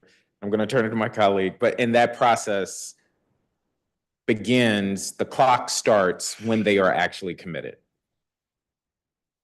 The process of release? No, the process of planning for reentry, their rehabilitative support, all the things that you detailed earlier. So if I'm waiting 3, 4, 5 months to go through the court process, not only may not I get any support if I'm released, if I am committed, that the clock only starts, those processes you talked about only begin once they're committed. I'm asking. So, there's a common refrain that you should do reentry planning from the day they walk in the door. And I think that's what you're getting at, right? Which is, you should be starting to plan for their reentry as soon as they come in. What we can do is plan for their treatment. And I think that is what is packaged as reentry planning. You do have to plan for their treatment, assess what they need, and set those goals for the youth. And then you have to allow that youth to have an opportunity to engage, and we have some time with them to see what their performance looks like. And so to try to do, and I don't mean to go back to the Road Act, but I think there is a provision in there and it says you have to start reentry planning as soon as they're committed. That doesn't. I would argue if a young person, even if they're not committed, is held and detained at DYRS, they are on a trajectory that we wouldn't want our young people on. And that is why we would want to ensure that there is some type of support and planning, even if it was in conjunction with the OASIS program, which is also overseen by DYRS. I'm over my time. I want to come back to this. All right, we'll But come back to Councilmember it. Sure. Freeman, I want to turn it over to him for a line of questions. All right, thank you very much. And you made me feel good because I went over 1 minute or so. And so thank you very much for that. I know this is not a hearing about the Road Act, but as it happens, the Road Act is a thing that's in front of me now, and I want to see us land this plane in a way that can work from the perspective of the administration and the council. I think we need to be sticking together shoulder to shoulder, and particularly around these public safety issues. So I want to understand on the timeline issues that you've talked about to make sure I understand the nuance. And I know there's going to be public witnesses and we're going to hear different things from the public witnesses that are coming up, but I think it's useful to use this opportunity to make sure our understandings are clear. In terms of the timelines, there's that 30-day period. And I'm hearing you say you can live with 30 days, but you don't want it to land with a presumption of release at the end of 30 days. There'd be something else. And on this, it does say, shall, be released, except, and then it says, except for good cause shown. And it may be that one side points to the shall be released and the other side points to the except good cause shown, but both sides kind of want to understand it the same way. And so it's a question of getting the words right. But if you can live with the 30 days, what is the consequence of exceeding the 30 days that you're comfortable with? So this is the problem with the 30 days. The 30 days is a number that literally I set as a target for our team. I don't know that there's any basis, if you can look and find it, where that number came from, other than it was something that I uttered at a meeting or at a hearing as a goal. Okay. I know for a fact there are going to be tough to place youth that will exceed 30 days every time. So it doesn't make any sense to me to set that in stone and say, this is a must. You have to do it in 30 days. That is blind to all of the nuance that we have to deal with in an individual's case. We get cases and we have a number of young ladies that have been recently committed to us for a loss of life. These are exceptionally difficult youth to place. There are fewer programs available for young ladies and even fewer still for that level of need. To say that we would create a presumption of release for somebody in that position, I think is just very, very bad public policy. I don't think that it is good to take a goal set by an agency and enshrine it into a legal standard without any basis for understanding the nuances that go into that. And I think that's the real problem with this 30-day thing. And yes, I want to place kids quickly. I recognize the benefits of placing them quickly. That's why I articulated it from the very first day when someone asked me, what are the challenges? This is a challenge that we need to focus attention on. But I've never suggested, and I want to be clear, that in every case that it should be 30 days. Well, I mean, the reason that I bring it up is that there's a back and forth about, okay, are you good with the timelines? And the timelines are timelines with consequences. And it may be that you're okay with the number, but not the consequence. And if we're trying to get to where there's a meeting of the minds, that's a challenge. And so what I'm hearing you say, and this is putting words in your mouth, but that you're good with 30 days as a goal, but not 30 days as something that is enforceable, particularly enforceable via release. And I think we need to figure out how we're going to deal with the wording around this going forward. I think you also take out the 3 days, and the idea is it should be done in 3 days, but if it isn't done by 30 days, then there's this consequence.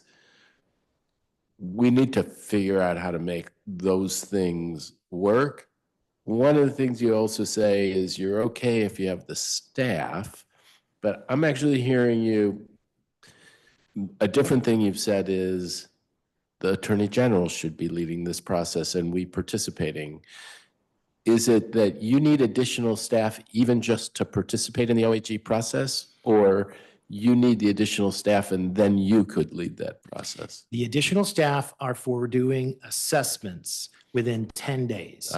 That's where I'm asking for additional staff and saying that is something we could do. We could do it in 10 days If you had if we had more staff. Okay. But to do the meeting itself, so the part that you're talking about, you're referencing is this predisposition meeting, which includes the the youth's attorney or any attorneys that are associated with that case, the OAG, anybody that the youth says they want to have at the predisposition meeting, any agency that may be involved like CFSA or DBH with that youth from some other aspect. And to put that responsibility on the department when a youth hasn't been committed to us and say, you have to organize this meeting within this time period or else. Well, what if they say, no, we're not available? What are we to do? We don't have any kind of control over those other entities. So I say, AG, if you think that that's the right way to do it, then you organize the meeting. We'll be happy to come there with the information that you're requesting in the statute. We'll be happy to present it. We'll be happy to have the conversation about what the treatment plan should look like. But there's significant challenges with that. And why should I be responsible for organizing a meeting? Okay, so I hear you on that, but also I think it is interesting that in a better world, it might be your responsibility even much earlier in a unified system to get something started. But that what I'm interpreting you saying is that would be a very different kind of setting in which staffing was done in a different way. Is that fair? Well, no, I think that the assessment process should be done much earlier under a unified system. Let me just say about this concept of a predisposition hearing. I think this is a really strange thing to do because it is a meeting that is not involving the courts. It is just these other parties in an effort to shape the treatment plan. Okay, so I think that having family members shape the treatment plan makes total sense to me. But it doesn't make sense to have a hearing or, excuse me, a meeting, because it is a meeting, where you have advocates trying to sort of tilt the scale of what is the actual disposition of the case without the court being present.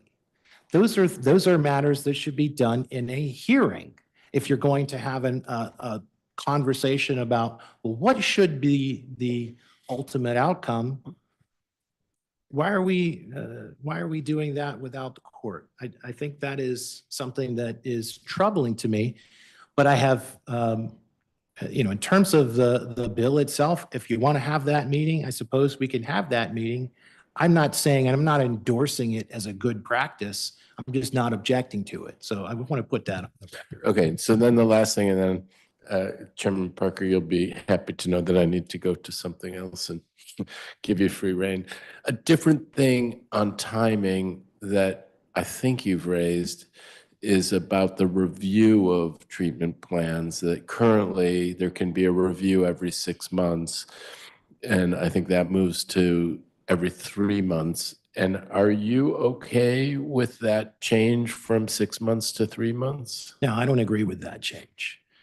We have a judiciary that is already overburdened with hearings, and this is only going to slow that process down because we will have now more hearings. And then there are multiple avenues for folks to request that review. And is the way that it's set up, is that, reviewing the treatment plan in 3 months I don't think that's going to get us a better outcome for a young person, because it's not being reviewed by treatment professionals. It's being reviewed by lawyers who are not treatment professionals. So, I mean, I don't see the benefit or the value of increasing the frequency of review hearings. And I think that we'll have problems scheduling those hearings. Including for you personally. Well, I mean, sure, I've been called into those as well, yes.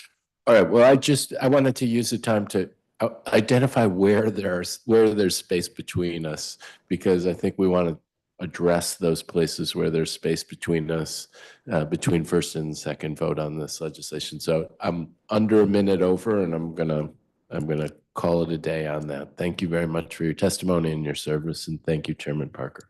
Thank you, Councilmember Fruman. And I just want to clarify that my team is working with the chairman's team on the language around the 30-day release or presumption of release after 30 days. That is not my understanding of the intention, nor would that be something I would support. So I just want to clarify, and we are committed to working on that. I wanted to come back to my line of questions. So the success plan is the reentry plan, is that accurate? The success plan is their plan for treatment. Treatment. All right, so that is not, Yes. So the reentry that plan forms the is- basis of the reentry plan, because you have to understand, well, what were they successful in? What did they complete? And are there still areas that we need to shore up in their reentry plan? Understood. So that might drive what connections we make to like a core services agency or some other entity in their reentry plan. And for a young person that may be placed out of state, what does that process look like? Are they transported back to a DYRS facility here in DC or in Maryland, or are they released wherever they're in jurisdiction? They would be brought back here. And Yes. then released. When they are brought back here, would they then begin going through this process? No, we would begin the planning while they're still in their placement, just Yes, like you would at New Beginnings. We still have to have those meetings, but instead of our behavioral health internal staff, it would be with the staff of the provider. And they would be the ones, again, advising us on their progress and giving those updates and where they need to be. Gotcha. And one last question here. What is the average length of time for this planning process for reentry? I don't know If that you I want to have give a that. ballpark, is this something that's happening in a week, months? Like, how long is this process? It would be over the course of weeks, I think, because it isn't just one meeting. We have a meeting and then identify issues, and then we have to come back and address those issues. Okay, I want to switch to commitment. So we're just talked about reentry. So when a young person is being committed to DYRS, when DYRS receives a notice of intent to commit, what happens next? When we get a notice of intent to commit, that will trigger us to begin scheduling that youth level of service, the YLS assessment. We'll also be looking to gather all of the other assessments that the Child Guidance Clinic has already completed. So these are like the psychological assessments, psychosocial, psychosexual assessments, any of the assessments that the court has ordered in the course of that trial. We want to get our hands on.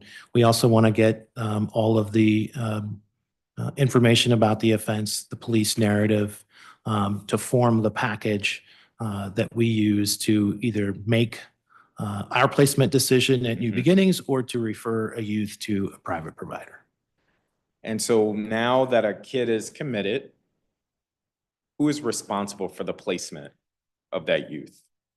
The agency is. Who in particular? Is it the deputy director as well for? Well, it will be his team. So he has a placement director.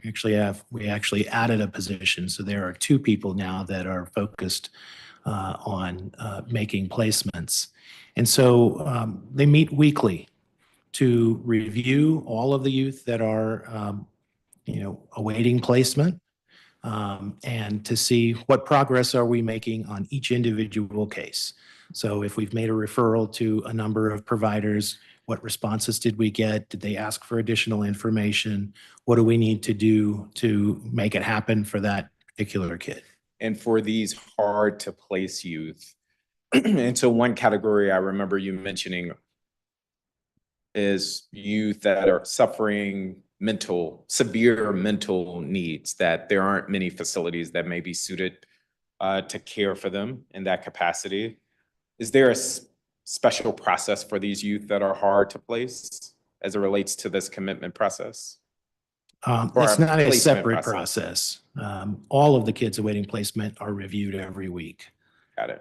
By the same group. Okay, so, and we talked about all the numbers, the average length of time. I'm a young person at YSC, I'm waiting to be placed. While I'm receiving some level of services, those services are not the same as those that I would receive in New Beginnings. Although everyone seems to be provided education services, if I'm not mistaken, and at least 1 hour of recreational time. Let's put Well, there's overlapping services. Yes, everyone's going to be getting education, and all of the clinical work that a young person needs, they would still be receiving that at YSC. So what are some of the trends that you are seeing in the placement process for youth that are hard to place? Well, I think that we've seen that those numbers decline. So what we do, obviously, we want to see if we can expand the continuum of services, and we've worked on that. And then the other component is we do have New Beginnings. And so we are always evaluating what services can we provide at New Beginnings and how can we change our continuum. So one thing that we did was we opened a girls unit at New Beginnings because we were having trouble placing girls. We have a number of girls that are loss of life cases. None of the private providers would accept them. If we can't find a placement, then I've got to try to find a way within our own facility to try and meet their needs. And to meet their needs, we may have to develop our own program. And we did that. We have a lot of girls right now that are coming through. And so I'm in the process of working with my team and evaluating, could we sustain 2 girls units at New Beginnings so that we can meet those girls' needs? They're going to be with us for a long time. And what is the impact going to be on the boys? Because now we lose capacity to place boys at New Beginnings. Girls would make up a category of young people that are hard to place is what I'm hearing. What are some of those other categories of young people or the characteristics that might make them hard to place? So yes, youth that need a psychiatric residential treatment facility, that level of care. Not everybody needs that level of care. So we do look at those youth that have a recommendation for a PRTF, and we review the actual recommendations within the report to see, can we serve that kid at New Beginnings as an option, or must we go to a PRTF, which triggers all of the out-of-state placement issues. The other category that I think we struggle with are kids that need foster care. Mm-hmm. That is one that has been very difficult for us. Okay, so those are 3 distinct categories, and that's helpful. And it's worth noting for the severe psychiatric support for our juveniles, that is a need even outside of DYRS here in DC. That is a yes, huge gap for us as a city. For placements that are either outside of DC or in community placements, like, can you walk me through how you're determining whether or not to put someone in a residential treatment facility versus New Beginnings versus an external placement? Or is it merely the fact that whoever can take this young person first and provide needed services? If we have a number of providers that can provide the services needed for a kid, we will engage all of those providers simultaneously in order to speed up the placement. But we're not going to just send it to every provider, only the ones that can meet their needs. And these are, we need a continuum of care, but that doesn't mean each program is so unique that they can't serve kids from another program. You understand what I'm saying? Yes, There's overlap yes. between all of them. And so, yeah, we will send packages out to multiple providers in order to speed up the time that it takes to get a response. And when we looked at the chart that showed the placements, where the vast majority are either at YSC or some secure detention facility, why might we not see a more balanced placement across DYRS placements, whether that's residential facilities, at New Beginnings, external sites, in the community, et cetera? So I think that is, I'm trying to remember back to the chart, and I recall that you said a lot of the placements were in our facilities. All of the detained kids are going to be at YSC, right? So that's nearly 100 kids, right? I think our number was 98 today. And then when you look at the youth that are committed at New Beginnings, that's going to be another 52 or 55 kids there. Then we're looking at all of the other private placements. And so I'm not sure I'm following So for New question. Beginnings, for instance, when that placement director is making a determination whether or not that young person can be served in community or at New Beginnings, what are the distinctions or the characteristics that would make you say they need to be at New Beginnings versus at this residential treatment facility? You mean a community-based sort Yes, of? yes. Yeah, so safety issues are going to be paramount concern, and the level of the offense that the youth comes in with. We're not going to place a kid that is adjudicated for a violent crime in a non-secure placement in the city. We just won't do that. Obviously, we want to look at treatment needs, but we also have to look at their security. Even for kids that are not that highest level of Yes. adjudication, we also have to look at their safety.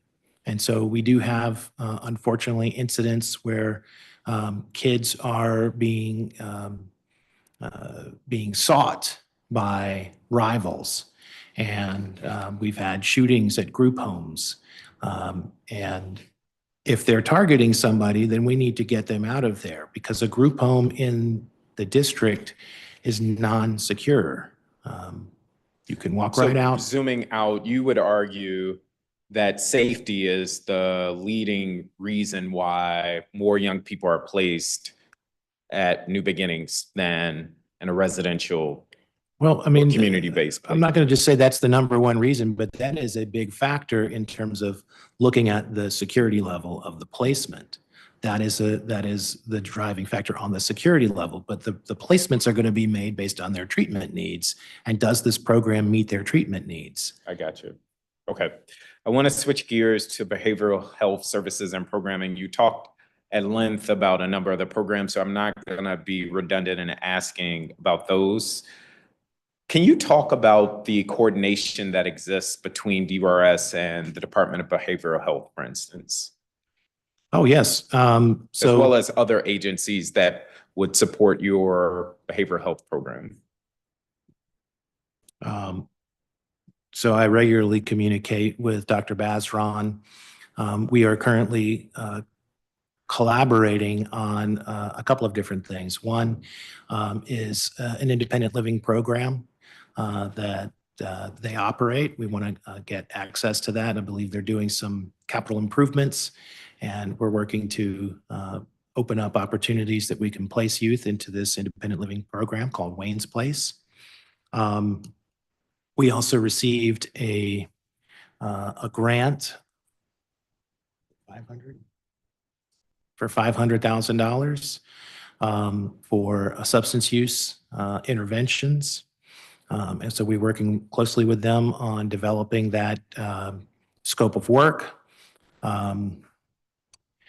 We work with DBH when we have issues. Just to double down on both of those. So for this independent living facility, that would be located here in DC? Yes. And can you just elaborate on what are the goals or the parameters of that facility? So the independent living program, the goals there are for our older kids that are leaving commitment. A lot of times they are not able to, I should say not a lot of times, but there are situations where going home is not an option for a Yep. young person. And so we want to put them into a situation where they can start to transition and learn how to support themselves. So independent living programs will provide a space to live very much like an apartment. You have to cook your own meals, you have to take care of yourself, but still providing support so that they can, move around. They have access to job training. They have. And what's the timeline for this facility? And how many young people might it support? I don't have a timeline. I think that we're getting very close, but I'll have to come back to you with when. Do you when know that's gonna where it be. would be located? I don't have the Able to share address. that publicly? I don't have the address of the location. Okay. We can follow up about that. And I have then, visited the site. I mean, I kind of know generally, but I don't know. I couldn't tell you exactly where Got it it. is.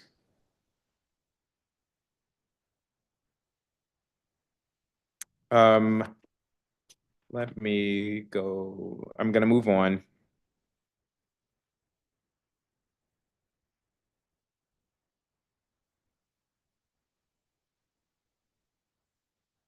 Does DBH or DYRS have anyone who facilitates family connections to behavioral health services? So for instance, let's say a young person in the care of DYRS custody has younger siblings or other family members, and the agency learns or suspects they could benefit from the same or different services provided to the youth.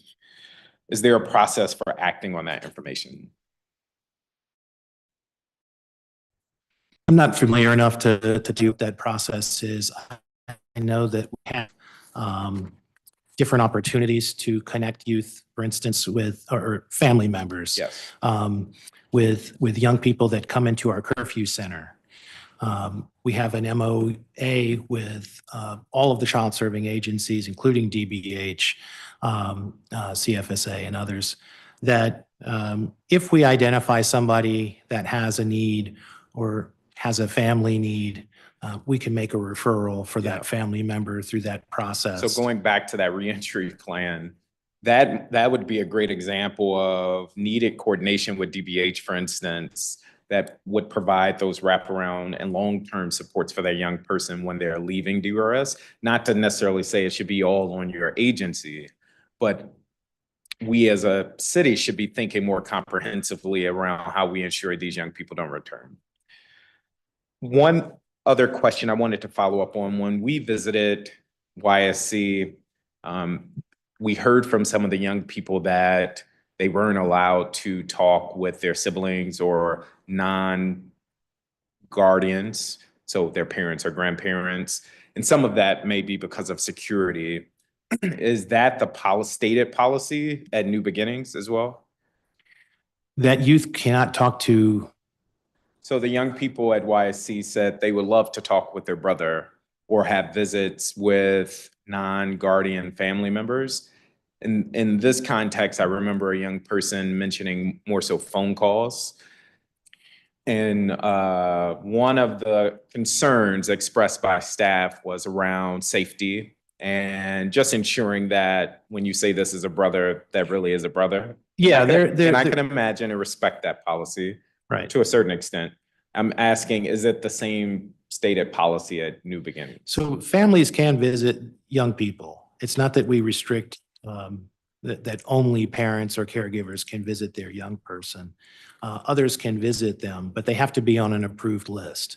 So we have to be able to vet those folks and ensure that, the person is who they say they are and that there isn't some, sort of other agenda through that visit. Yes. But yes, we do accommodate family members. So I understand on the visits, but they were talking about specifically receiving phone calls. It's the same for phone calls.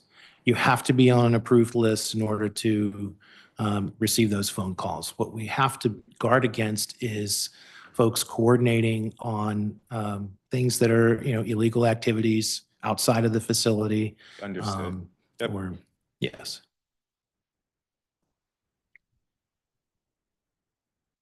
I'm going to come back to this. I'm going to move to staffing. I know we keep coming back to YSC. I get it. And I'm summarizing the position of the agency to say our services and programs and modules are more suited for those once they are placed versus those being held at YSC. However, if there is a young person at YSC in need of acute care, mental health or behavioral health support, they can receive it. My understanding there, though, is if you are not being diagnosed with a form of mental illness, you may not receive that care at YSC. Is that fair? So if you are diagnosed with a diagnosable illness, yes, you will get the clinical care that you need. If what you're suggesting is that we should also, or I think do the behavior modification type of treatment that we do at a New Beginnings, no, we don't do that at YSC. That is correct. And what about therapeutic or what I would call basic mental health services or having someone to check in? So if I'm a young person and let's say my parents aren't coming, they're not calling, is there someone at YSC that I can go talk to on a weekly, daily basis? Absolutely. They have access to their credible messengers that they can speak to. They do get access to behavioral health. We do have group sessions. It's just the focus is different. So we're not going to be doing the same kind of group work that's going to be like that peer-to-peer social modeling that we do in a treatment facility, but they do have group activities. They can express frustrations, what they're dealing with. Absolutely, they have access to that. Got it. Okay, I want to turn to staffing. And I know you noted there was a discrepancy between some of the unavailable numbers that you have versus the Independent Oversight Office. Can you recite those numbers again in terms of staff that are filling FTs or they're on the books, but that they, for one reason or another, cannot show up or are not showing up to work? Right, so the 26 that we list, and I believe it's 26, 36, 38 is, I believe, the number from the independent monitor that are unavailable. The discrepancy is that we list somebody as unavailable if they cannot work at all. So that would be somebody on workers' compensation, somebody on family medical leave or on PFL leave, where they're on some kind of protected leave and they're not available at all to work. The unavailable. I'm sorry, that 26 number is for today. How does that compare, for instance, to last fiscal year, if you have that information? I don't have it right in front of me, but it's Like, is that pretty number consistent It's consistent. for YSC. But if you contrast it with New Beginnings unavailable is only 11. So it's still high. And I know you've talked about hiring for that director role within the agency that is engaging with these individuals, trying to get them to return to work. Yes. So the return to work coordinator does work with those folks. And that is some of the people that are in that discrepancy. So if we have somebody that was, say, injured in a restraint, they go out, they seek medical attention, and we get a review of their medical report, and it says, all right, you can't lift heavy objects or do certain things, but it doesn't say you can't work at all. That return to work coordinator will say, well, we can go put you on an alternative duty assignment and bring you back in and work, at the front when we're doing searches, or And that's your argument for why there's a discrepancy in numbers, that those other 6 individuals, 12. 12 individuals are folks that are being placed in another capacity than their hired role. So they either are in that status that I just articulated, where they're on what we call light duty or modified duty status, or they could be in a situation where there's been an allegation against them. And if we have an allegation against them, we have to take them out of coverage and allow that investigation to proceed. And we do try to put them, again, on a modified duty status. So they're not necessarily injured or incapable of working, but we cannot place them with youth until we can clear up that allegation. Yep, and I'm just looking at some of the data from the independent office. And so I'm sensitive to the need for more staff. What I am cautious of is, how do we not end up in the same place? We give DYRS more money, for instance, you hire more staff, and then you have more individuals that are on leave or not showing up to work. So then it's all a wash.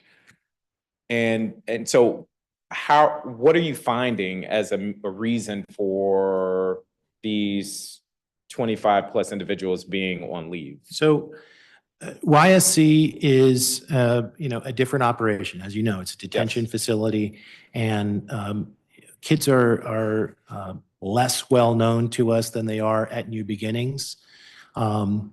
And so, there are incidents that happen. And I think that one thing is, people are legitimately injured in the course of their work. And so that can happen. And we absolutely have those programs in place for them to heal their wounds and come back to work when they're ready to work. So I think that that's part of what's driving it. As we've discussed, our return to work coordinator is looking through all those medical forms to try and identify if you're, taking too long, longer than you should, or you have some other, sort of issue that we should move on. Also, some of the separations that we've had from this process have been, somebody is injured and cannot work, and simply just can't come back to this kind of duty. And so they need to be moved on to disability benefits and allow the PIN to be, or the FTE to be freed up.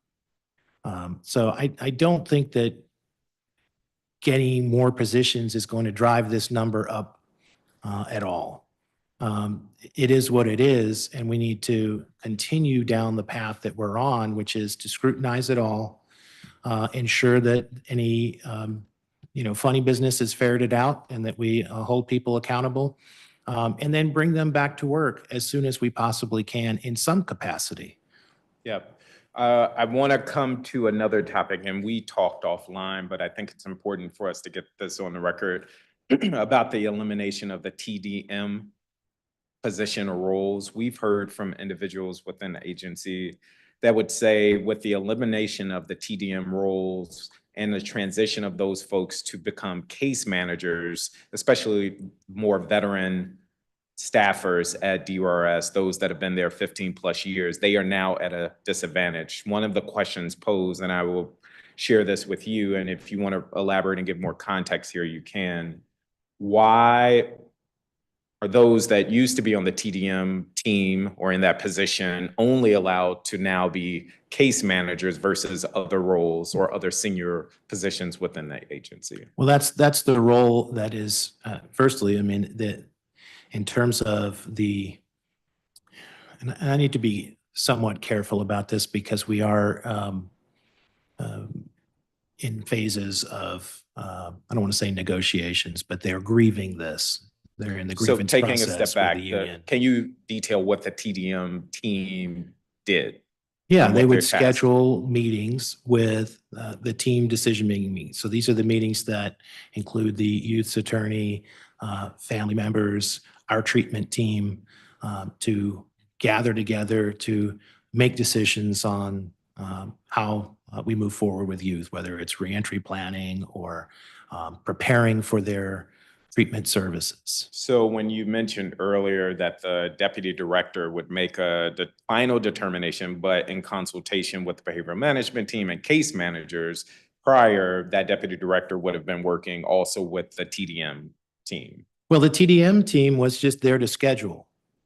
They were not actually performing any of the roles of the, So you eliminated Meeting. that team. There, about how many individuals were on the TDM? it's either 3 or 4. 3 or 4. And those individuals were all offered case management roles? Yes, and they're all qualified to be case managers. And their job descriptions are essentially the same as a case manager. And so, And so if asked again, why not other positions within the agency? The argument would be, because number one, the need was there. We want to have our youth and family programs staff working with our youth and families and engaging with them directly. The TDM work still exists, so those workers will still have to organize those meetings. They just have to do it for their caseload rather than for, so it's essentially taking what was a specialized component of case management and putting it back into case management and saying everyone is going to be responsible for your own schedules. okay. And it sounds like there's some level of negotiation or engagement with these individuals. Yes. Got it. Okay.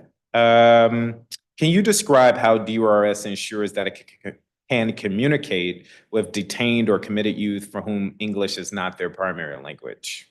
So we do have access to translation services for those young people, and we can and we do publish all of our information. Do you have available how many YDRs or SYDRs speak Spanish? for I instance? don't know how many. Would you be able to follow up with that information? It's not a data point that we track. We would have to survey our staff and ask them if they speak Spanish. So how are you sure that the staff can communicate with youth that Well, may not speak English? we contract with translators that can work with our kids. Got it.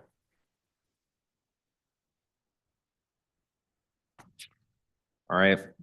We covered a lot of ground, so I'm trying to be as efficient with our remaining time. I want to turn to community-based services. What protocols are in place for DYRS to coordinate with external partners? And I noted earlier you referenced the achievement centers, one on H Street, one on MLK and Southeast.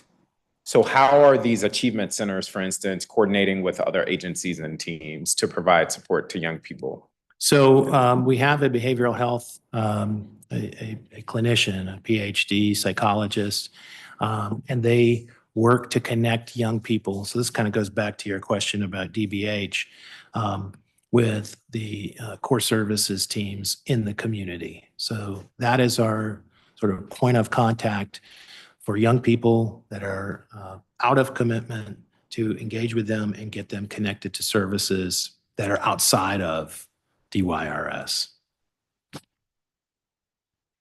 What investments are DYRS making in creating community-based placements for community or committed youth? We're putting together our fiscal 26 budget.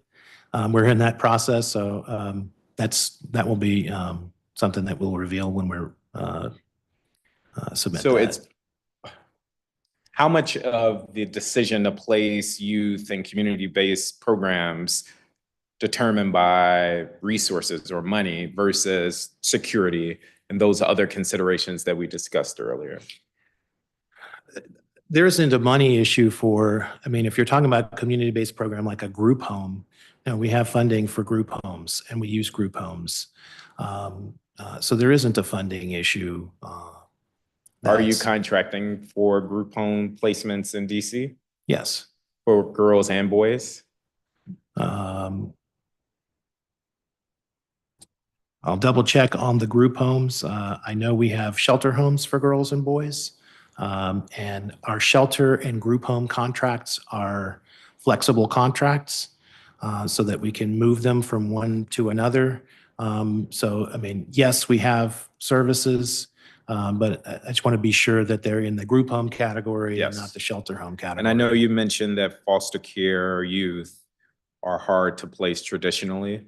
Do you have how many beds are available for DYRS foster care? Well, as I said, I mean, we have, and I'll have to look through the data to see what the value of the contract is. So, you know, we can contract for a number of slots, if you will. The issue is that those providers don't have the capacity to place them because they're not able to find families. So it isn't, again, it's not the money or the contract, it's just finding families that are willing to serve as foster parents. Okay. One of the interesting topics for me is this crossover youth, and we'll come back to that. But can you just elaborate a bit more on what steps the agency is taking to expand these foster care beds for placements? I mean, we work with our providers. It is difficult. I mean, we can't go and solicit families. And I don't think we have 2 providers that we work with currently for foster care. The other avenue that we've gone to is to work with CFSA. Obviously, they use foster care as well, but they're experiencing the same sort of issues or challenges with finding foster families. So it's an issue that is, I think, much more widespread than just in the district. And we don't just look in the district either for foster families. We look outside in our neighboring jurisdictions. Yep. All right. I wanted to come back to this topic of the reentry or exiting commitment.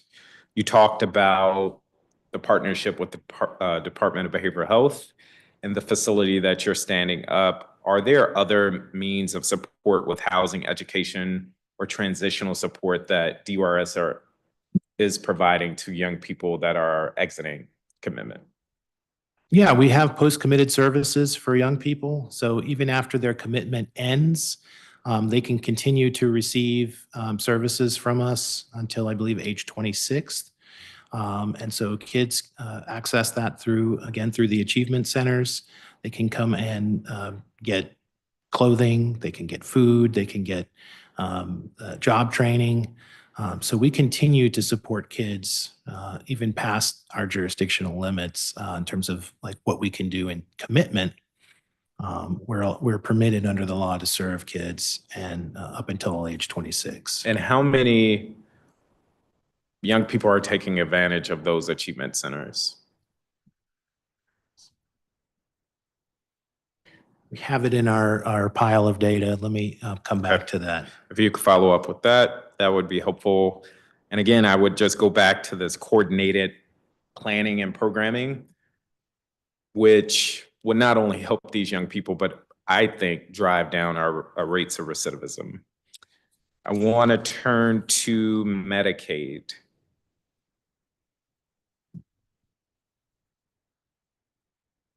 Effective January 1st, 2025, the Consolidated Appropriations Act will require Medicaid programs to provide certain screening, diagnostic, and case management services to youth who are detained or incarcerated.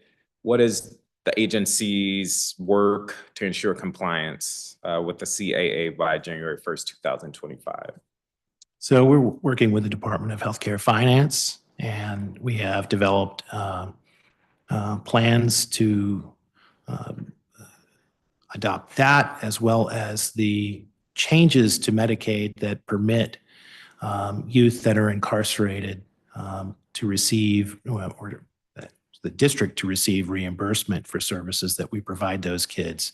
The main areas are going to be around reentry, whether it's 30 or 60 days. And there's a difference between the CAA and the Medicaid expansion, but they both do permit us additional reimbursements. So it would be around case planning, that reentry planning work. We would also, we have put an application for a coordinator's position that would be funded through Medicaid funds so that we could manage the turning on and off of Medicaid under the contours of the new law. Yes. And is that a documented plan? Yes. Yeah, we have. When you submit your responses, can you share a copy of that plan? Yes.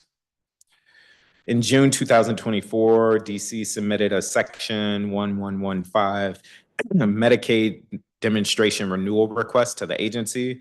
Can you describe how the agency plans to implement DC's request for expenditure authority to provide select services to justice-involved Medicaid beneficiaries during the 90-day period prior to their return from carceral settings into the community? Right. That's the same plan. Yep. Again, we would get case management services that we could be reimbursed. There are medications we can provide. I believe I think it's 90 days of medications for young Yes. people and be reimbursed for that. And so, yeah, we have that plan as well. They're on the same track. We're doing them together. Okay. And you will share that when you submit your response. Awesome. Yes. I wanted to turn to the OASIS program, and I had an opportunity to witness, or at least not, I was able to visit the facility, if we want to call it that, and was really impressed by what I saw, but also what I heard in terms of participation goals, programming. And can you first just describe what the OASIS program aims to do? And if you have any information about how many youth have completed the program to date? Yes. So the OASIS program initially was set up to serve youth that were at risk. I hesitate to use that term, but at risk of entanglements with the criminal justice system or the juvenile justice system. And so we partnered with DCPS to identify young people in the public school systems at the middle school age group to engage them with mentoring services, tutoring services, and then also with engaging them on the OASIS campus for those recreational activities. We have served 15 cohorts through that program. And so that's 150 or a little bit over 150 youth that are through that particular avenue of participation. We also have, we've opened the campus up to young people from various other agencies. So DPR came and visited. We brought their leadership team out there to evaluate the services that we have, and we're working with them to engage with them for their upcoming summer programs. They always have a whole bunch of summer programs, and some of them are outdoor activities like we do at OASIS. And we want them to have that opportunity, and I think we'll work out those details with them. We also want to work with DCPS to expand the number of kids that we come from public schools, and we've also expanded to include charter schools so that we can get referrals out. And so in total, in terms of like total youth and residents that have come out and availed themselves of the campus, we're over 5,000 that have been able to access those services. And we want to continue to grow that program. I think it is a great program. The other piece that I want to just mention is that we do bring our committed kids from New Beginnings out there, the 4 and 5, the level 5 kids. These are the ones that are the two highest levels. Yes. Allow them weekly visits to OASIS. And for those youth, they can also do family circles, which is sort of a more enhanced visitation as we start planning for their reentry. And what would be needed for us to scale participation in that program so more young people could participate? So I think, I mean, obviously we have to be able to supervise kids on the campus. And so, resources are part of it. I think that the approach that we've been taking with our partners has been, if you can supervise your kids, we can give you access to the campus, unlock the, the doors where the, life vests and all the boats are stored, give you access to the harnesses that we use for the zip line and all that stuff. We can do that for a great number of groups of kids. Of course, at that campus, we also have a lot of learning opportunities with our partnership with the Earth Conservation Corps. And so in like sort of a perfect world, I think we could have 3 groups, if they're properly supervised, operating simultaneously on that campus, on that Oasis Reserve campus, all at the same time. This would be like, spring and summertime. You could have a group down at the river doing the boat rides, a whole separate group doing the ropes course where we were when you visited near the lodging areas, and then a third group that are engaged with the Earth Conservation Corps team doing work in the aviary or in the wood shop or in one of those other buildings, all I think happening simultaneously. It's just a matter of working with partners to bring their kids out there and supervising their kids while they're with us. And it sounds like that is the preferred path forward versus DYRS taking on more staffing requirements to maintain the program. Is that accurate? Yeah, I think it is. Rather than scaling up our staff, certainly, we always want to have more folks on our team, but generally, there is supervision. When we talk about DPR, they go to different places and do outdoor recreation programs. Well, instead of going somewhere far away, you have somewhere closer that you can go to. But you're already supervising those kids. It's just a matter of moving the location and serving them here and having those access here. Well, I want to be a partner in scaling the program in the ways that make sense for the agency. One of the things that I was most impressed with is the stat around truancy. I don't know if you have that handy, but if I recall, nearly 100% of the young people that have participated have seen some sort of improvement in attendance in school. And it tracks with what we know, that when you give young people a welcoming, loving environment and incentivize them to do the right thing, 9 times out of 10, they're going to do that. So I think there's a lot that we can learn from what you're doing at the Oasis program. Well, I really appreciate that. And I appreciate the support and lifting it up publicly, because I think we've got to get the word out so that we can engage more and more kids. And I do want you to answer this, and I brought it up. There are some that would say, why is the Oasis program with DYRS? Why isn't it with DPR, for instance? What would be your rebuttal to that? Well, because it's a prevention program at its core, and we want to prevent youth from entering our system. And so this is the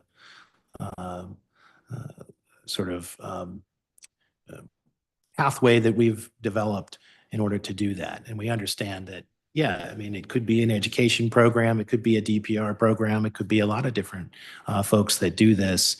But something like this does cut across multiple agencies. And, fortunately, we had folks with the vision to create it and the space to do it, and the partnership with the Earth Conservation Corps to develop that property in a way that is environmentally friendly. Awesome. Okay, last category, unless you wanted to add something there. Oh, just to respond to one of your earlier questions about post-committed kids, we had 71 youth receiving post-committed services in fiscal 24. And 26 are currently getting services in fiscal 25. And is that specifically at the achievement centers, or is that generally speaking? That's they receive through the achievement centers. Got it. Awesome. And I'll just caveat that with these are kids that have their commitments have expired, so they have no obligation. We have no sort of stick to say you have to come. We just offer those services, and those have availed themselves. All right, I wanted to come to spending, and I know you're working on the fiscal year 26 budget proposal. But generally speaking, would you say our spending within the agency aligns with our priorities? And I'm using that word "our" intentionally. And if not, where are there areas you are hoping to tweak in terms of budget allocation? So I have to say, I have to thank Mayor Bowser for providing us the budget that we need. Um, uh, What we had in our But you have to budget. say that, right? You have to say that. Well, And I mean, and I don't want to be glib, but I mean this in earnest. I want to ensure that all of the money we're pouring into DYRS is actually translating to fewer young people ending up at DYRS. And I just worry that we're kind of spinning our wheels. We're putting a significant amount of money. Um, I won't belabor that point. We have to, whether you suggest we shouldn't look at recidivism or we should look at these positive outcome metrics that the agency admits that it's not currently tracking, we have to do something different. we have to do both recidivism and positive youth outcomes. Recidivism is a valid measure. We just don't have the right measure of recidivism. We're going to work on that. But we're going to work on that. And I would welcome your collaboration to help us work on developing our positive youth outcome measures. We do need to get that as well. This is a softball question, but what does research generally tell us about the impact of secure detention on youth? So when we talk about confinement, the key issue is ensuring that we're only using confinement when necessary for public safety. If we use confinement more often than that, or in a broader sense, it gets perceived as being unfair. And when we have that perception of unfairness with our young people, they will not engage in the programming. They will not engage in any kind of intervention services because they feel like they've been treated unfairly. So when we talk about secure confinement, it is necessary to ensure public safety. The key for us, I think, is to ensure that are we using it appropriately? Yes, and are we adequately investing in services and programs that will help these young people turn their lives around? It can't just be about the detention, and I'm not suggesting that's what you're saying, but I worry and I suspect that the agency's focus up until this point has been largely on detainment versus rehabilitation, hence the focus on today's hearing. I want to keep going. How many medium risk kids, and however you're defining that, but we talked about the highest risk youth needing to be detained. How many medium risk youth are being placed at New Beginnings, for instance? So I just want to come back to this notion of our focus on detainment. We don't choose who gets detained. That isn't our decision. That's the decision of the court. We really have very little influence. Well, the argument could be made, the faster we can speed up systems and processes, the less time youth would spend at YSC or in detention. Although your point is valid that DYRS is not the only player here, but certainly the agency informs how long a young person is detained. So I'm making a distinction between detained and committed youth. So the commitments, we did have a chart on the length of commitment.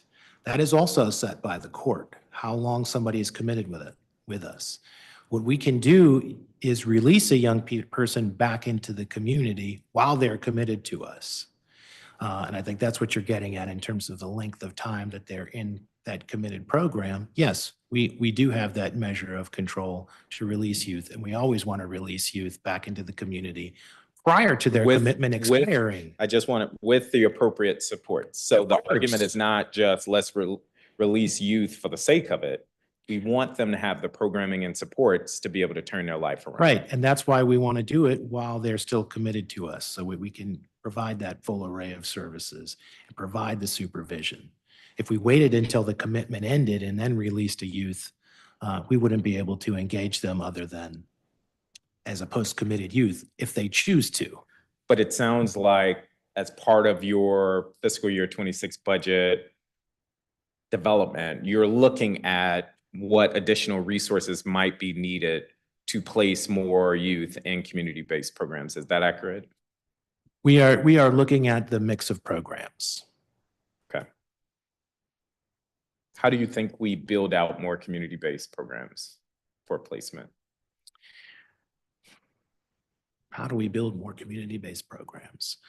I think that's something that we have to do as a partnership with our other agencies that are involved in making detention decisions and making the decisions of who's committed to the agency. Yeah. Because, and this is kind of going back to one of the earlier discussions, if we're doing valid assessments early enough in the process, then we can sort through those youth and get them services in the community. But it has to happen before their disposition, before they've gone to their trial and been committed to us. We're not in a position to influence that at the end of the legal process. It has to be done earlier. And so when we talk about building out a continuum in the community, we have to think about what's the mechanism of getting kids into community-based programs. Yes, yes. And I just want to make clear, the reason why that is important is because we do have capacity constraints at YSC and New Beginnings, and we talked about that. But we also know the impact of long-term detention, especially at facilities, i.e. YSC, when a young person may not receive as robust services and supports as they otherwise could. There's no doubt that I'm just being naming that detained for the public is of why this is a worthwhile topic, because I think too often we think about juvenile crime and you'll hear retorts of lock them up, and the support and rehabilitation is lost. I'm not saying that's your position, right, but I think in the broader conversation, it is oversimplified in my assessment. I have one more question here. How much is DYRS planning to spend this fiscal year on staffing for the non-secure portion of YSC where youth are picked up for violating curfew and are temporarily housed? So the curfew center does not have a separate budget from YSC. We operate that with our existing staff there at YSC. And you were able to staff that program even at the height of the youth or juvenile curfew that was implemented earlier this year? Yes. Yes. Yes. And on average, how many youth are arriving at YSC because they are picked up for a curfew violation? Very few. We keep a spreadsheet with all of that data, and we can provide that data to you. But I mean, per night, most nights there aren't any curfew violators. Some weekends we'll see one or two, generally not more than that. You know, that's and can you walk us through what is the process? A young person arrives at YSC because they were picked up, and what happens? Right. So generally they're going to be picked up by the police. They're going to bring them into YSC. We're going to intake them like a youth would be intaked into the detention facility in terms of doing that medical screening. We're going to offer them a shower and a clean set of clothes. And then they are moved to the non-secure side of the facility. We have cots there, we have games and things for them to engage in. And our process is to, as quickly as possible, get them back home. If we cannot get them back home, or if we can't find a caregiver to pick them up, in the morning, CFSA will take custody of that youth and figure out what happens in terms of getting them home. We do not keep them in the facility past that morning. Thank you. Well, that concludes the questions that I had, and I do note that you had a time limit that you could be with us. I just want to end by offering you final words to share how we as a council can support the agency. I think we are all very much committed and interested in ensuring you're successful and DYRS is successful. There's a lot of work to do. I understand that that doesn't all rest at your feet. And in fact, I think under your leadership, we are seeing signs that we're moving in the right direction. So how can this subcommittee and the rest of the council support the work that you're trying to do? So I appreciate the opportunity, Chairman Parker, and I appreciate your partnership in improving our agency. I think for DYRS, obviously, when we submit our budget, we would love to have the council support on all of our submitted budget requests. But I think engagement is the key, and things like what you did with our facilities and actually see it for yourself is very important to get as many council members out there to see how we operate, to meet the staff and the youth that we serve. We have a wonderful team of people that are dedicated to the success of our young people. We want to be as good a partner as we can be. And I think that continued engagement and collaboration is the key to our success. Well, you have my commitment. I want to thank you both for joining. And the time is now 1:02 p.m. and this roundtable is adjourned. Thank you. Thank you.